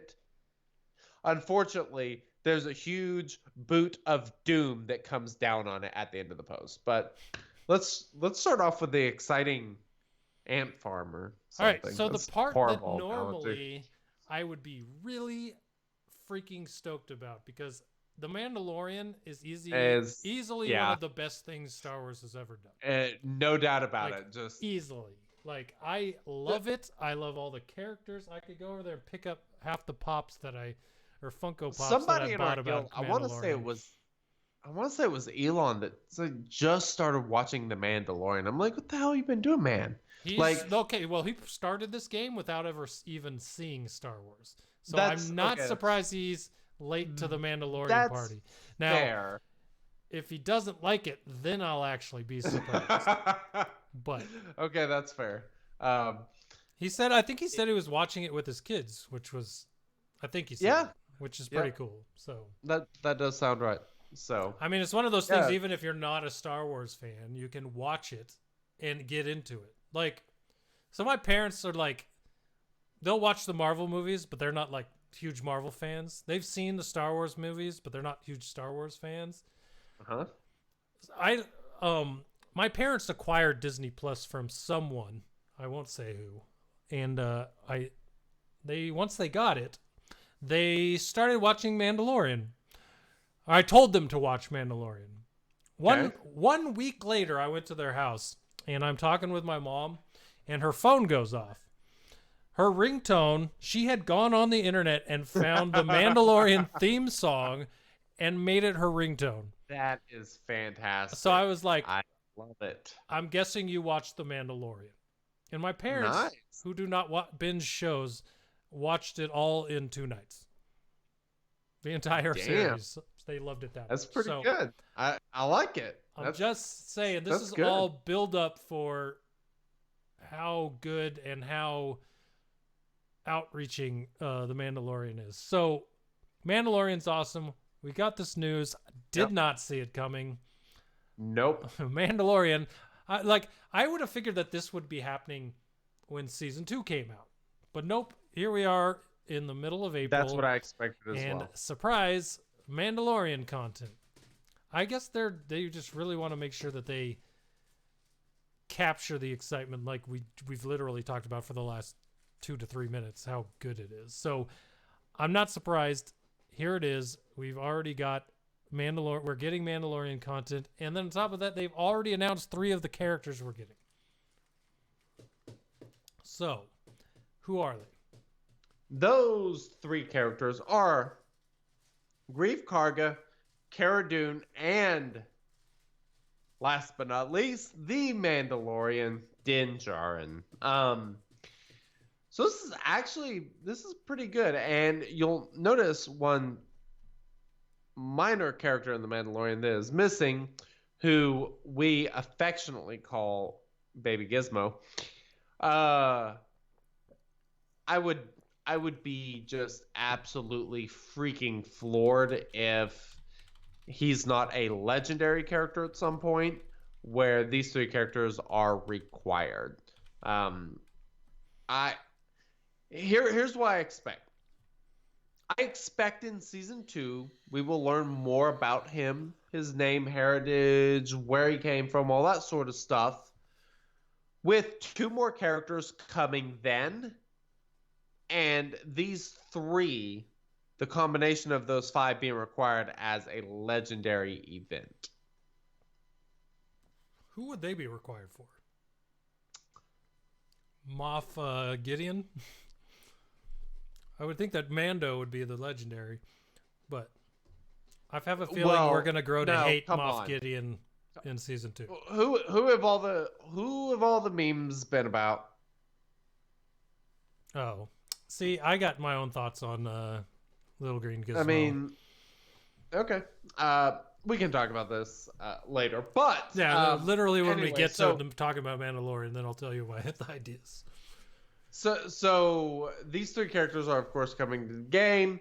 Cara Dune will be Rebellion, and Scoundrel. So she's gonna have those two tags, which kind of is a lot of synergy there with those squads. Din Djarin's gonna be a bounty hunter. Greef Karga is going to be a bounty hunter. So there's potential to expand these bounty hunter squads because we have quite a few bounty hunters. There's going to be a lot of potential for teams here. A lot of people are already heavily invested in Bosk, a little bit on Django, so there's going to be potential to expand those teams a little bit more, which is one thing that I absolutely love about these. I'm pretty excited. Well, okay, we got a little bit more information about each of those, so we'll go start at the beginning. Greef Karga, like you said, boss of the Bounty Hunters Guild in the show. They're planning to make him obviously a bounty hunter, but he's going to be in a support in an attacker-heavy bounty hunter squad. So basically, he's going to be the guy that one of the cool guys, like a Hoda or a God. Who are the There's a lot of really good supports in the game, and he fills in the spot that does the cleansing and the buffing and all those types of things. So that's what you're looking at with Greef Karga, and then you can interchange your attackers depending on which one you like the best. And then they also said they're experimenting with him and bounty hunter payout interactions. I don't know what that means. It'll be interesting if he somehow does multipliers or something. That would be interesting, depending on who's... but they also said that he's a potent... They want him to be a potent leader for bounty hunters. And payouts are based on who the leader is. So I'm kind of curious if he's going to have some type of ability that will alter one of the bounty hunters that's at his side. So maybe it'll matter who you put next to him on a squad, where maybe he gets their payout but changes it a little, adds a multiplier. I don't know. Yeah, that'd be cool.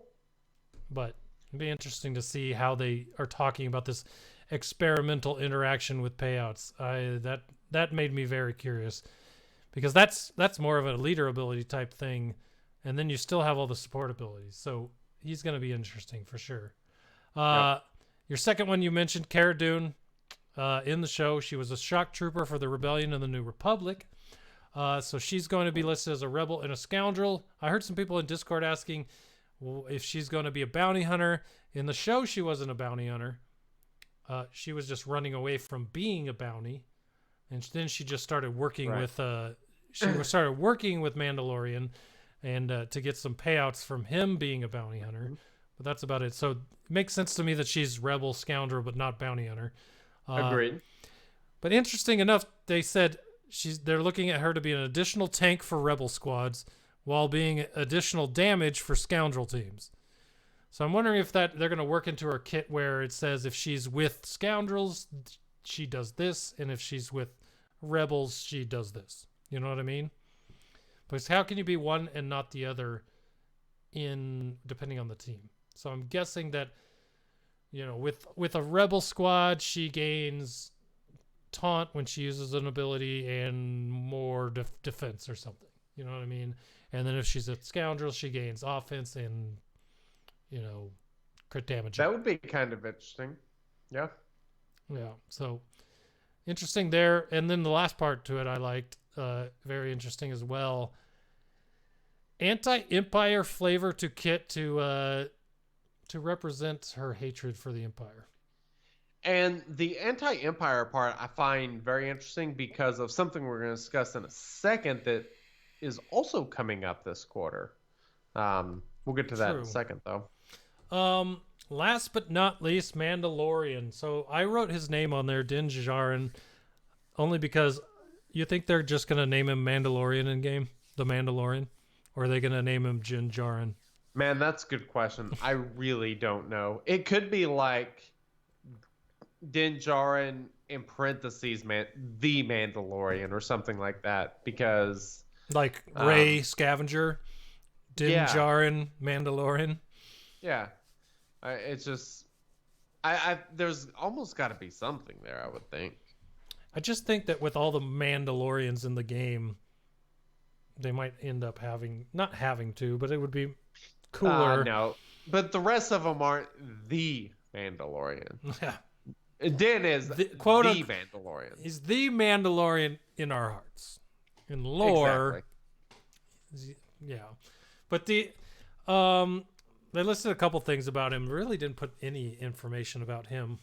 Bounty hunter, obviously. And then the way they were wording things, it almost made it seem like he'll have abilities, like maybe his basic abilities uses his blaster, and one of the specials uses his sniper rifle that disintegrates people. Cool. I could see him having an annihilate-like ability. Yeah. Using that sniper rifle to disintegrate, that would be freaking awesome. That would be cool if we got like another Darth Nihilus Annihilate type ability, like a disintegration type thing. That would be really, really cool. Maybe it's like a 4-turn cooldown or something. He has to survive long enough to be able to load the rifle or whatever. But that would be awesome. Because Darth Nihilus is really the only one that has that. And, now that, we see this thing with the Galactic Legends, which they are immune to destroy abilities, it would make sense that there would be more than one. So, yeah, this could be the next. For anyone thinking they can't put that on a regular character, may I remind you that Nihilus was a marquee character. That is correct. So, yep, they can, and they have. So, it could happen. That was a different era SWGOH, though. Yeah, it made him super OP. You would think that in that era, that would have been the perfect time for him to be a legendary. Yeah, in this era, it makes more sense for it to be a marquee than it did back then, in my opinion. Yeah. But yeah, that's fair. Okay, so getting back to the Little Green Gizmo thing. I don't think you can make Little Green Gizmo his own character. Why? Because he's not a fighter. He's never been a fighter. Here's what I think they should do. Hold on. I would agree, except with the fact that we have Hermit Yoda and C-3PO in game. Hermit Yoda has been a fighter. Like, that's why I prefaced that with has been a fighter. But why does he need to be? He can do he can heal. He can hide. Let me tell you why. He doesn't have to actually attack anyone. Let me throw this out there before you shoot it down completely. This is why I say that. I think he should be a summon 6-slot person like GBA has, like ARC Trooper has. I think Mandalorian should summon Little Green Gizmo. And I think that would make more sense than him being his own character. Now, granted, they won't make any money that way, so that's probably why it won't happen. But I think that's the way it should be. I'm 100% convinced. Yeah, 100% convinced that he will be a legendary. At least a legendary. I mean, having another Hermit Yoda-like character, so you could have some sort of buff where, he automatically prevents a character from dying. He has like a health equalization, kind of like what Jedi Knight Revan has, or the Zeta on L3. The same sort of thing. As soon as someone hits 1 health, they equalize with everybody else, and then he could have some sort of heal ability, and he could have some sort of special buff that he gets out. He should have a force choke stun as his basic. He should have a heal. He should have a heal as his special, and then that's literally all you need. And that would be great as a summon character. Hell yes, it would be. It would be freaking amazing. But what would his tag be? Would he just be light side? Light side? I will see. I mean, okay. I don't know. I was gonna say Mando could be the first character I could ever see as neutral, but then again, JKR fit that, but that they made the light side and the dark side version, so that didn't fit a neutral. And then throughout the show, you obviously see that Mando defies the Empire, so he teams up with an ex-shock trooper. So yeah, I would say he's definitely going to be light side. Yeah, the fact that they made Cara Dune, who is, but what's Greef Karga going to be? All the bounty hunters be light side. All the bounty hunters are dark side. I suspect that it'll be, well, I mean, Mando's going to be bounty hunter faction too, and there's no way he's dark side. So, but you kind of cut. Will be our first two light side bounty hunters. Then you cut that team in half as far as territory battles go.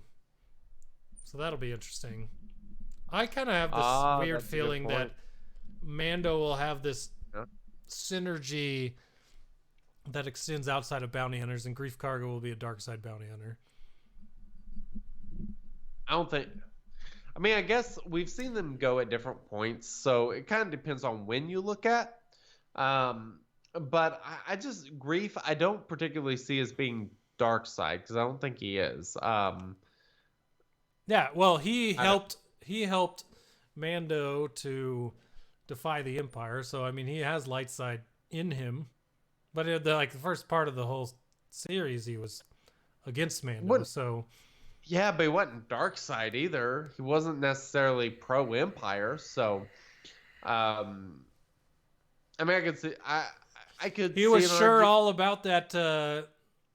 What is that metal? Now I've forgotten. He was sure all about taking that metal that he knew they had stolen from all the Mandos. And I will say this: I could see him being neutral or light side. I could not see him being dark side. They put Old Republic like that and split the team in TB, so it wouldn't be the first time. That is a good point. Yeah.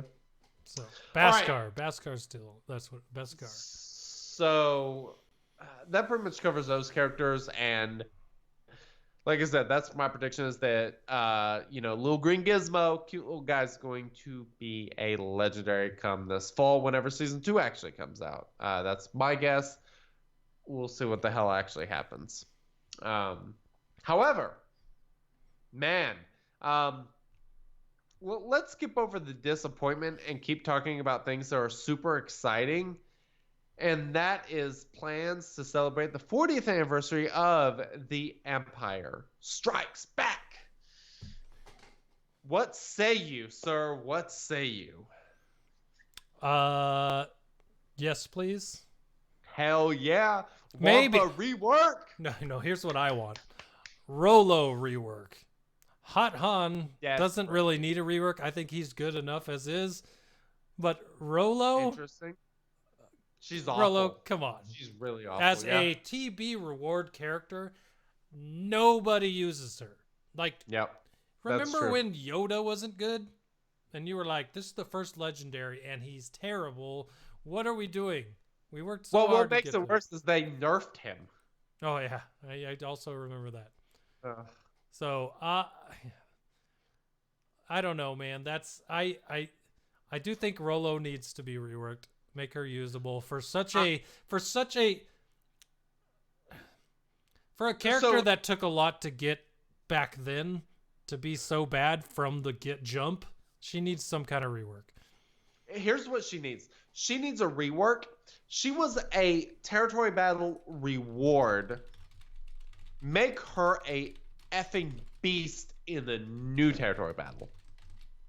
Make her have a territory battle kit. She doesn't need to be good in arena. She doesn't need to be useful in grand arena at all. Just make her a beast in the territory battle. And people would be absolutely stoked. Wouldn't be that difficult either. I mean, completely fine with them reworking characters to be niche. I think that if Leo was good in the territory battle, since it's so hard, people would gear her for that because it's still a great investment as far as payout goes for the territory battle. So you don't have to turn her into the next meta. Just please make her usable. I agree. Or even make her usable on like second tier teams in Territory Wars or GAC. You know what I mean? So here's my big question: is how many characters are actually from The Empire Strikes Back? You have the general air like Star Wars characters. You have C-3PO, R2-D2, but they're not really specific. Chewbacca's another one. Han Solo's another one. Like, you don't really have that many specific characters other than Lobot, Lando. Officer. That's okay. Yeah, that's fair. Yes, those characters that are awful. Commander Luke Skywalker's another one. But he won't be reworked. He doesn't need it. He's not getting reworked. We agree there. But so we could expect maybe some reworks. Wampa's in there. Wampa could get a rework. That would be cool. Make him a little bit better. But here's what I'm really thinking. Oh yeah, Older Ben mentions Hoth Brothers. That's actually a good call. They are worthless. Like, they are beyond worthless. You know what? Hoth Rebel Scout used to have some use, but that use is gone. I used to love that guy. Yeah, it would be nice to see them get something, but here is my big prediction. It's huge. Your huge prediction. What if there was a legendary event and the requirement for this were ships, and you needed some Empire ships for a legendary event in order to get... You know where I'm going here? You know where I'm going? Nope. Luke Skywalker's X-Wing.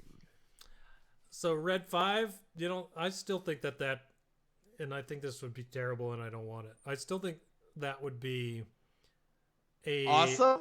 Well, I was going to say, I still think that would be a Death Star raid reward, and I still think that would be a terrible reward. I instantly am turned off by a new raid if the reward is a ship. So I think the legendary idea is better than the raid one. Okay, come on. You cannot tell me people would not be absolutely stoked about freaking Red 5 Luke Skywalker's X-Wing. Hold on. How many good X-Wings are in this game? Yeah, Joker. Red 5 for Empire Strikes Back, the movie where you let it sink. That's fair. He did go find Yoda with it, and you could...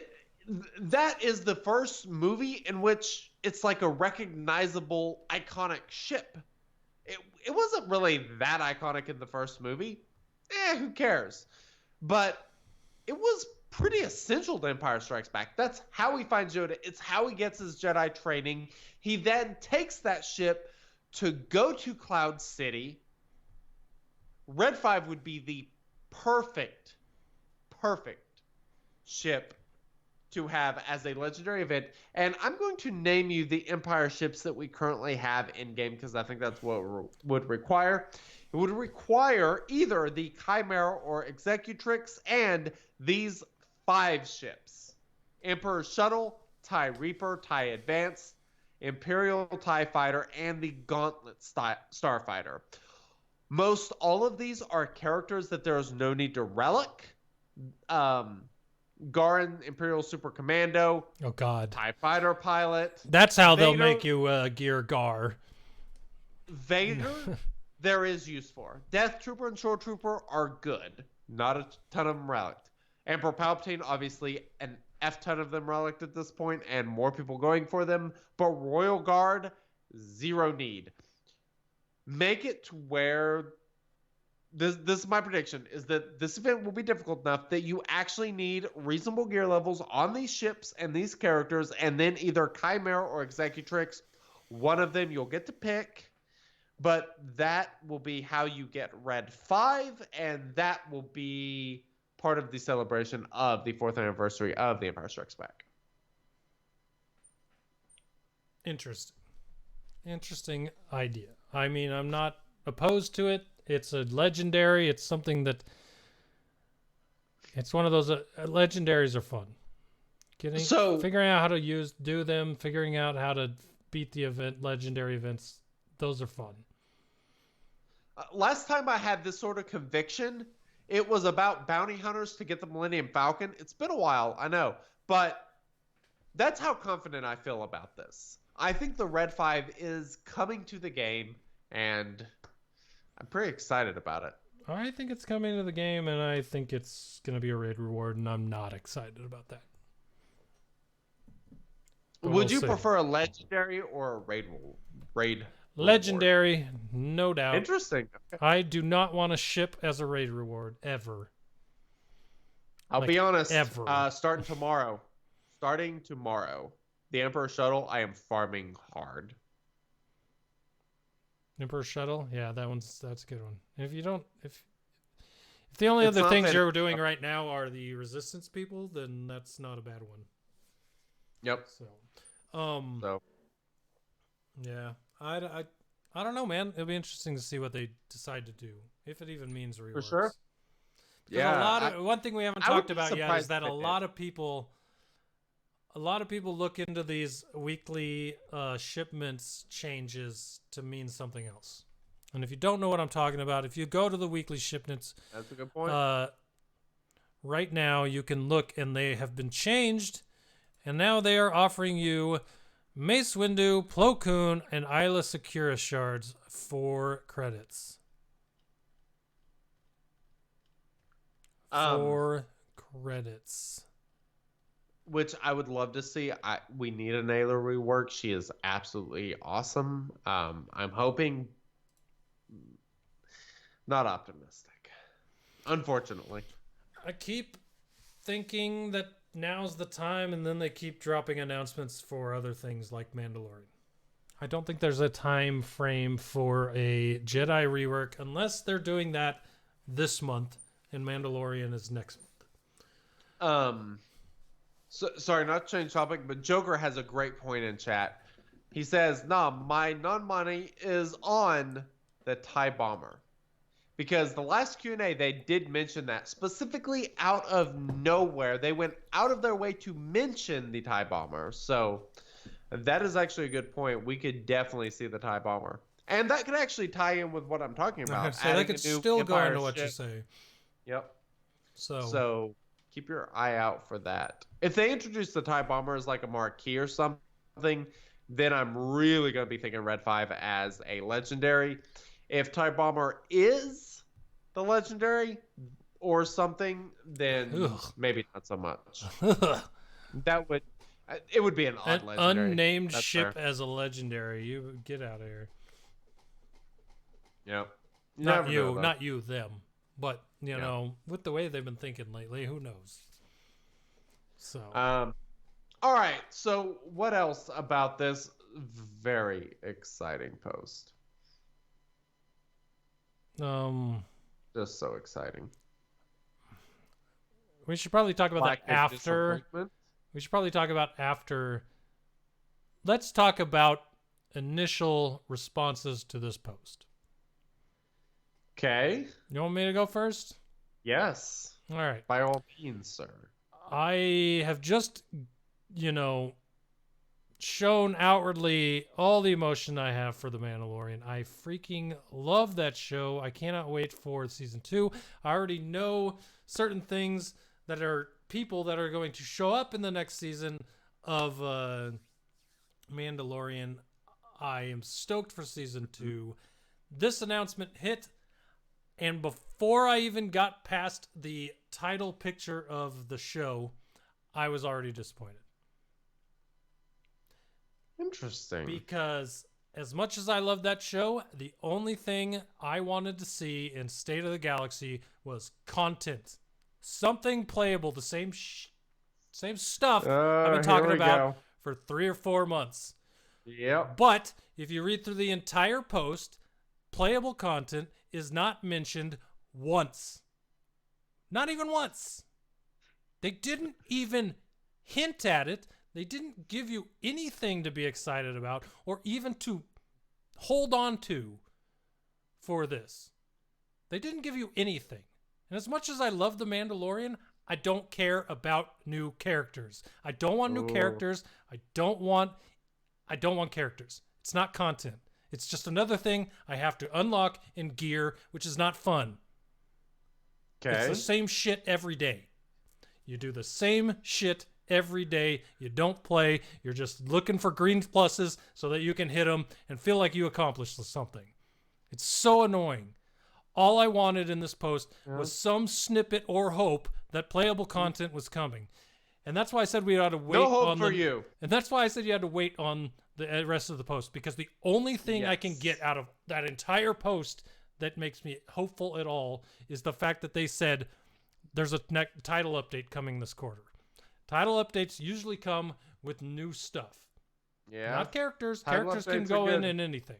So they did say that there's a title in this upcoming quarter. That's another thing. It said this quarter in the update State of the Galaxy before, then they edited about 5 hours later to say upcoming quarter, which now can mean either this quarter or the next one. Not it means specifically, the next one. Not specifically calling out the current quarter we're in, but now you have now you have an out if it doesn't come out this quarter, because you've said upcoming, because upcoming can be next quarter, it can be next month. So when is it coming? What is it? We don't know. We weren't told anything. Where the hell is any type of information about playable content? I am so tired of being told after we get done with Galactic Legends, we're going to tell you about the new content. Galactic Legends are gone. Let's tell you about 3 new characters that you can buy. I don't care. Yay. I don't care that they're from a show that I absolutely love. If you had mentioned content at all, I'd be excited about the Mandalorian stuff. But I'm not, because you haven't talked about content at all. You're giving us a road ahead next month. Hopefully that tells us something. But now I have to wait another month, hoping that you're going to say something. It's frustrating. It's incredibly frustrating because Lightside Territory Battle was meant to be a long-term thing. Most people are still frustrated as hell. Personally, it's my favorite game mode by a lot. But I'm heavily invested in Lightside, and if you're not, I can't blame anyone for hating that territory battle. Not at all. And the fact that that's the only new content we've got in almost a year is insanity. And it's not even that. You only play it once a month for 6 days. That's it. It's not anything to whet your appetite. You only play it once a month. We desperately need something that is daily playable, that is not a total time suck, but something that is also challenging and that you can kind of play, because that is where this game is lacking, in things that you can kind of play as much as you want. That offers a challenge, because there's not much of a challenge right now as far as like doing PvE battles or Grand Arena or whatever. There's Arena, there's Grand Arena, there's Territory Battle or Territory War. That's pretty much it. Newer guilds, raids are still challenging to some degree, and it can be a challenge to kind of work through there and such, but my God, we need... Raids we are better. Desperately need Raids, something. a new raid is better off than a territory battle, because at least that you're going to play 2 to 3 times a week. Well, so they need a Galactic War replacement, because that's part of what made this game they need. So much fun in the beginning was Galactic War. Was getting through it. You might not get through it every day. It was tough. It was challenging. We spent a lot of time talking about Territory War and ways to get through it. And Galactic War? What'd I say? Territory War. Whatever. Galactic I'm just making War, sure I know what you're saying. Yes. But yeah, we've talked about it. I mean, I remember doing an entire segment on Finn and how to use him to beat Galactic War every day. Yes. Because Galactic War used to be hard, and it was something that people wanted to know how to beat to make sure that they were getting the most tokens out of it every single day to get the characters. There was a ton of theory crafting. Yes, exactly. And there needs to be something that replaces that in our daily game. Yep. Whether that's the new content that comes, if it's not, fine. They've talked about it. They've already talked about it in the QA that they are looking towards something similar to a never-ending mode where the farther you get, the more rewards you get. That's all I'm asking for. Give me something that I can take in any team I want and play with it. And press the buttons for once. Instead of gearing a team and throwing it on territory war defense and never even playing the team that I just geared. There's not enough modes where, and anyone that says, well, you can go into Galactic War now, that's almost pointless because you kill half of it with one-shots before you get to the back half, and then the back half isn't filled with synergy teams, so you pretty much almost one-shot all of them as well. And don't even mention light side and dark side battles, because A, it's pointless to fight those, and B, it's still super easy. They're not built for Gear 12 and Gear 13 characters. There's nothing now besides raids to test these on. It's and for everyone out there, sandbox mode sounds awesome, but A, it won't reward anything, and B, I don't think it'll get used as often as everyone thinks it will. I don't want to say I have no interest in sandbox mode, but I have a little interest in sandbox mode. It's great in theory, but like I want something not like something that is actually rewarding. And that's what was so great about Galactic War. The balance of it, like the fact that you couldn't get through it. If you didn't plan correct, you weren't getting through it. We desperately need something like that. This game has moved way, way too much towards guild stuff and not individual player stuff. And there needs to be more of a balance with that. And I desperately hope that that's what they're doing. They'll never make, and for everyone that's talked about this, they'll never make a mode where you can fight your teammates that involves rewards. Because no, Grand Arena at the top, people were setting cheese defenses, so everyone got to the top. And if they're doing that between guilds, setting cheeses inside of your own guild so that maximize rewards for everyone, that's the only thing that'll end up happening, and they will not do that. So if you're thinking inter-guild challenges are a thing, that won't happen. As fun as it is to get bragging rights against your guild mates, it will be exploited to the umpteenth degree just to gain an edge in everything else. So that's not happening. The only thing that makes sense to me is a daily thing, like a personal raid, a tower mode, or a horde mode, or something like that. Please. That's all I want. That's all I want. I don't think I'm asking too much. You've mentioned it before.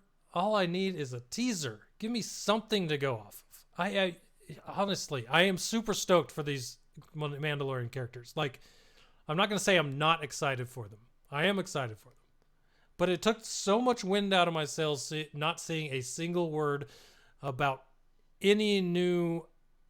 about what would come in a title update, that it's just totally deflated me. And I wanted to make I don't make YouTube videos. I wanted to make a YouTube video just completely blasting that State of the Galaxy on that day.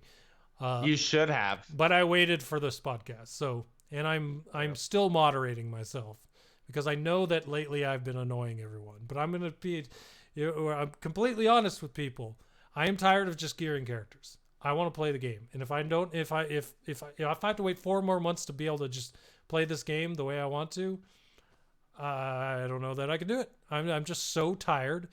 I don't like gearing for Galactic Legends, which is what I'm doing now. And just so, I don't know. It needed something. The State of the Galaxy needed something in it beyond Mandalorian.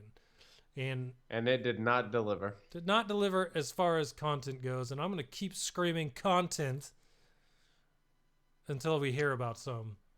And I really think this thing that they're talking about as far as the code for making it easier to put out some sort of content, if it doesn't land, SWGOH is dead. Like it is the thing.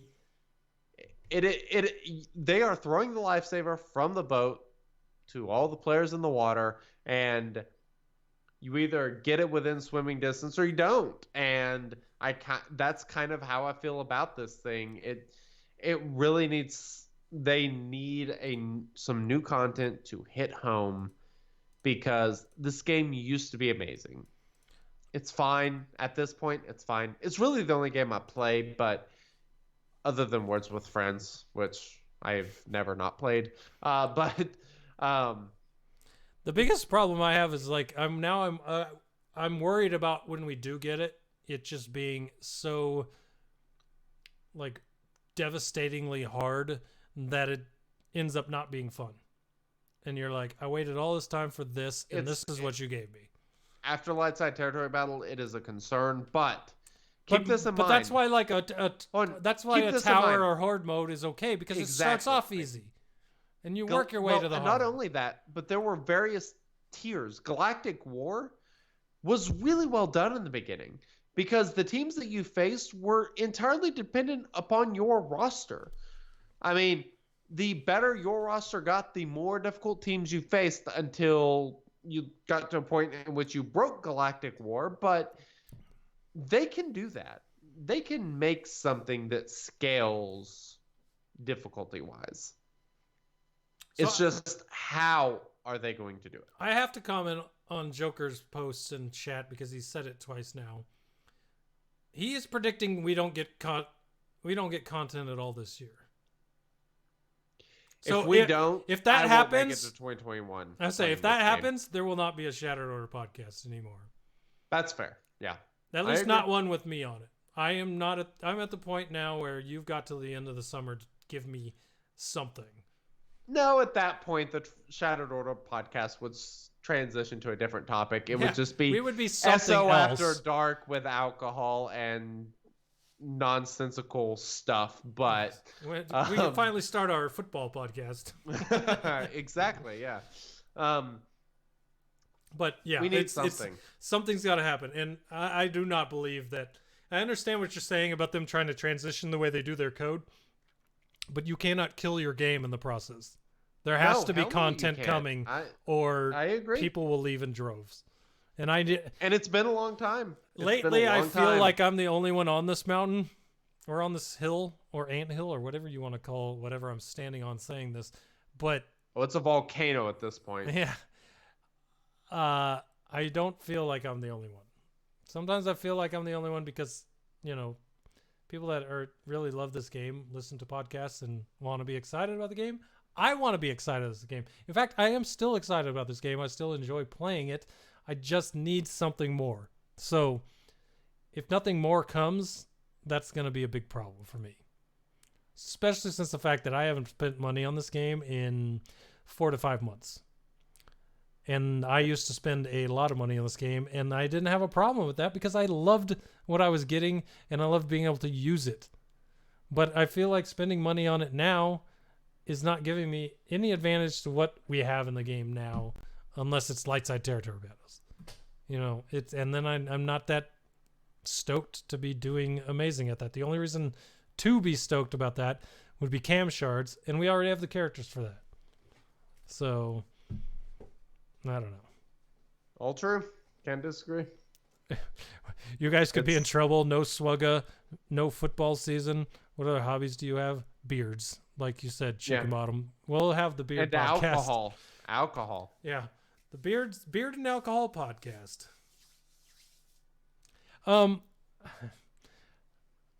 Man, I hate being beer. I really like. Oh, it bugs me. I hate being this way on the podcast, and I know y'all hate hearing it. So I'm sorry that I had to go here, but if I did not say how I felt when I read that post, I would be disingenuous. That post did not make me happy. I was not excited after I read it. I'm a little more excited about it now, but they're tone deaf. Like, your communication is tone deaf. Yep. All you had to do is tease, even. Just put me on the hook. Tease me.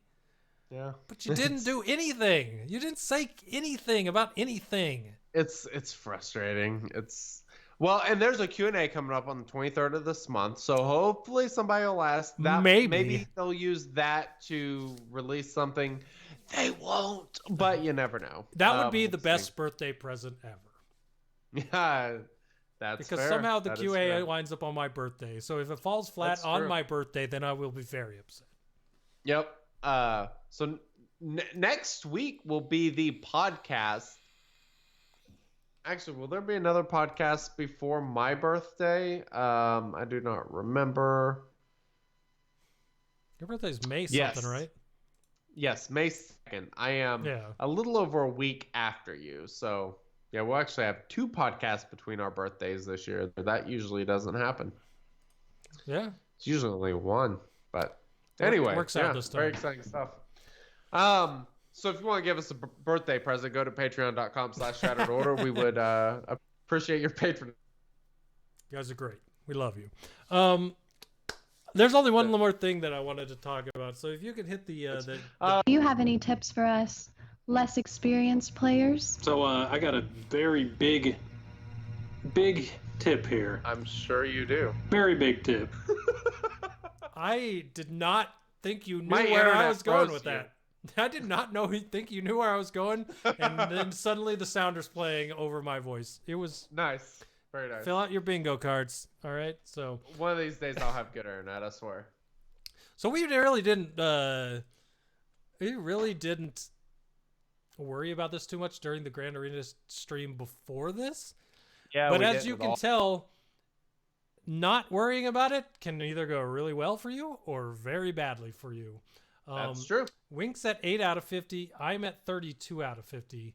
That is accurate. I'm going to show on screen what we're going to talk about here.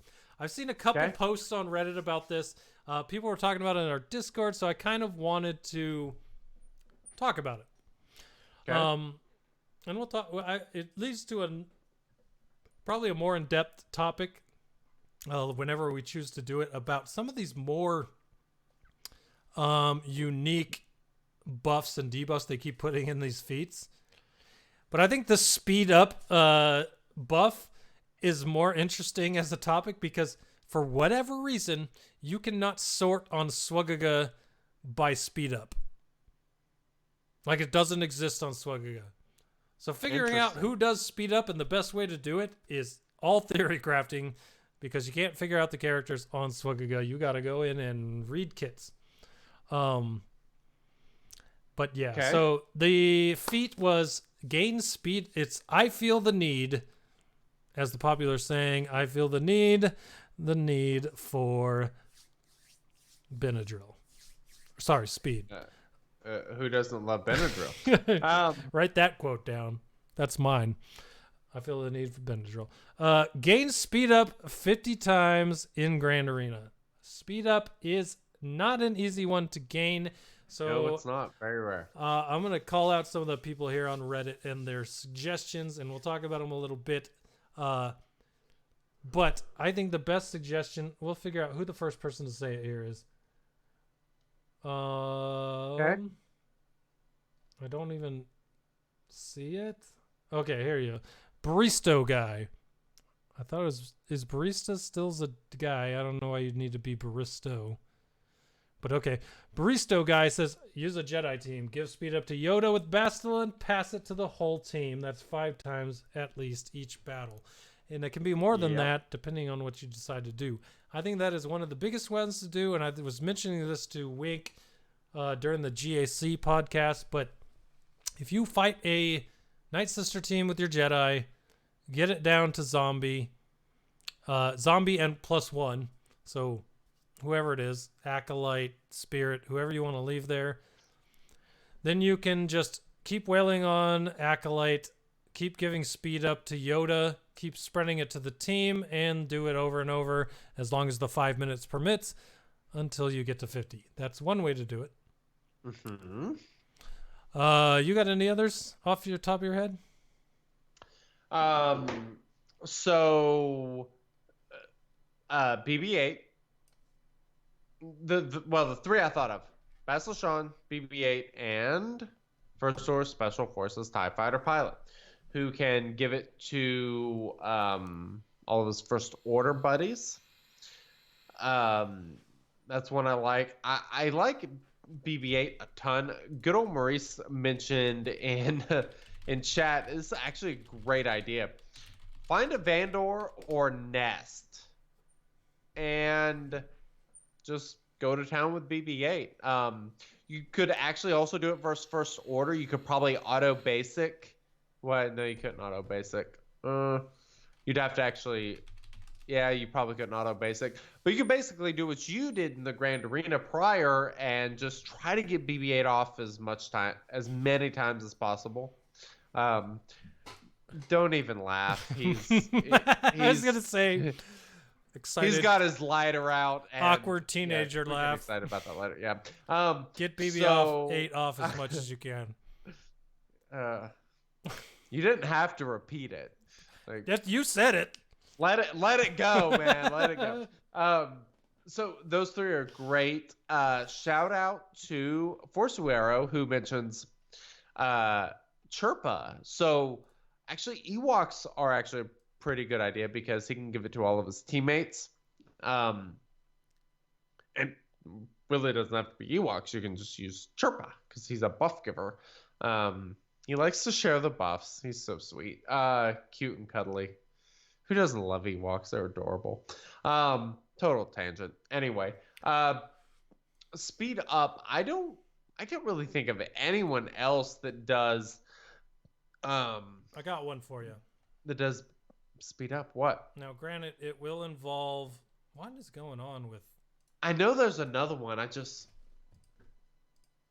Wow, what the junk? Let me fix this. Okay, you fixed that. Blue stacks got screwed up, but Okay. Anyways, you guys are gonna have to deal with that. I don't know why it's doing that, but let me bring him up real quick, and that is Magna Trooper. This involves Yoda again. Magna Trooper, and even if it doesn't, Magna Guard. Sorry. Where is it? Oh, Magna Guard. So Magna Guard's disruption ability. Deal physical damage to all enemies and dispel all debuffs on all Separatist allies. Magna Guard and General Grievous gain speed up for 2 turns. Okay. That's a couple. Not a ton, but that is a few for sure. So there's a couple more at least. It's only 2. It is, but that's another one where you don't have to have like for you didn't use Bastila. That's a good point. And you could use just a Jedi or Grandmaster Yoda to steal that speed and spread it. But it's also a way for you to use it if you use General Grievous on the team. Yep. So that is a good point. Cannot disagree. Here's another one. General Kenobi can flip speed down to speed up. That's a good point. I mean, that is a really good point. Yeah, so that'd be great against like a Phasma, because Phasma has the AoE D down. So if you see one of those teams, like if you run into me in Grand Arena, you'll probably see a Phasma lead. You can flip that shit and get some stuff. Let's see. If you got a really crappy old Ben and he dies, yeah, he gives speed up to everyone. Yeah, that's a good one. I don't know Costing why you have points, but I don't know why you have a really crappy old Ben, but you should have a beast old Ben. Let's be honest, he's amazing. Yeah, that's pretty much all I got. I cannot think of any other freaking characters. So basically, Resistance, then Jedi, then First Order, and then the Ewok. Actually, I would say the Ewok's probably better than First Order. Those would be the best ways to go for getting your speed up. Yep. And hopefully you're listening to this soon, because the time to do that is running out. But so this might be better for those of you on the live stream than the podcast. That's fair. Yeah. But I mean, it's something. It's more of a topic to make you think and about how many different ways there are to do this. And when we get these type of feats, There's a lot of critical thinking to be done because you can do it Sure. with good teams. Even though that buff isn't really all that prevalent, whenever you get these types of weird ones like this, it's really takes a fair bit of planning, but you can definitely do it. Well, and any of these where you have to do something so many times, usually Grandmaster Yoda and BB-8, they're the first two you should look at because of the buff spreading and the fact that BB-8 basically gives every freaking buff in the game. So you do have a lot of options for a lot of these battles. So I would say just anytime there's one of these type of feats, look towards those type of characters share abilities, and kind of go from there, because there are always options. They're not always going to be easy. There are some that are just insanely easy, but some are quite a bit more difficult. This one that's a little bit more on the more difficult side, but you could probably get your BB-8 on versus some Night Sisters or something and just auto it out and get it without too much effort, probably. And another thing to think of with these is if you see like Maurice said, if you see a Vandor Chewbacca, you see a Nest, or as we mentioned, if you see a Night Sister team with Zombie in there on defense, those are probably your best chance to just really knock these out. Get after it. So, and you got most of the time for these, you have a full week to do. So 3 battles or 3 rounds, which means you just got to catch one of these teams 1 or 2 times and then you're good. So, well, this one's timed a little bit weird and it ends at a really Force Arrow says you'll have 1 hour at the beginning of the offensive round to do it.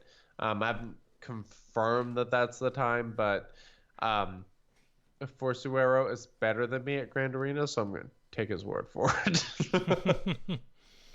So, yeah.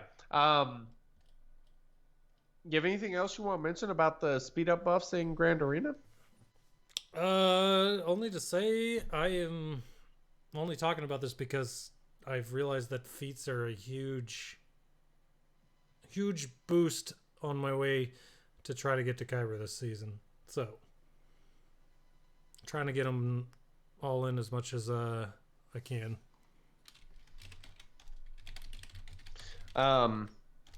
So, all right. So here's what I want to do.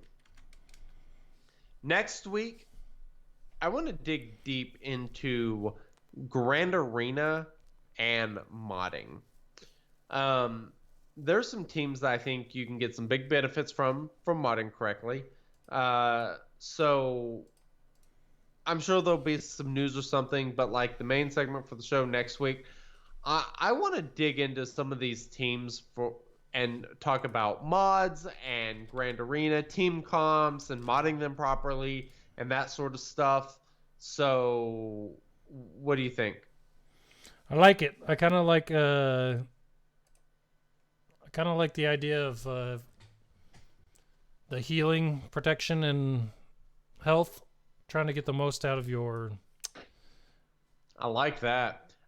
We should add that too. Talk about some protection and health recovery for next week. Sounds good to me, man. Hell yeah. Sweet. Anything else? I think that'll do it for us this week. So, yeah. All right. Well, make sure you guys subscribe and do all that sort of stuff. We'd appreciate it. Here's my goal. I want to get a video out this week. I desperately need to do a video. I want to do one every other week, whether just something. I'm working on a military might video. I've seen a lot of people struggling for that. I'm very close. I've got footage, so I'm going to work on that. We almost had one this week. Almost. Damn near. Super freaking close. I almost went off. Did you? Yeah, about the state of the galaxy. Oh. You should. I almost made that video. Dude. But Man, I'm telling you. I'm like, it annoys me when I see the other YouTubers being so negative, so I don't want to be just posting a completely negative video. So no, for real, this is actually a good point. How many of you would like for us to start like, how much effort should we put into that sort of stuff? Because the podcast is the main thing that we do. I would like to have more time to do that sort of stuff. Here's a hypothetical. If the podcast was shorter, but we also got like a video out each week, would you guys be okay with that? Just hypothetically. Hit us up in Discord, let us know. And also, to throw onto that, if I were to do reaction videos that were reacting before we did the podcast, where on the podcast I reacted again, would you be okay with that? Because I also did not want to ruin our podcast content by putting out a video earlier in the week with the same exact things I was going to say on the podcast. So I'm okay with doing reaction videos. I might be a little more in my feels in those videos than I am on the show after I've had 3 days to calm myself. But you guys let us know what you want. I am totally fine with either way. But yeah, I'd love to make more video for you guys if you wanted that. So yeah, for sure. We'll see what we can do. And I don't have anything else. That's pretty much it. All right, everyone. Discord.me/shatteredorder. If you want to join our Discord, we're talking there all the time, all week. It's always a lot of fun, so go check it out. Shattered Order Pod on YouTube. That is us. YouTube.com/shatteredorderpod. Go check it out. Twitter, we're Shattered Order. And if you want to send an email to us, like Obi Cola did for the start of this episode, not for the live stream, but when you get the podcast, you will hear it. So it's a good one. It's a good intro. If you guys want to do an intro or you want to send us any type of feedback, shatteredorder@gmail.com. We would appreciate it. For everyone out there, thanks for listening. And until episode 194, we will see you guys on the other side. Later.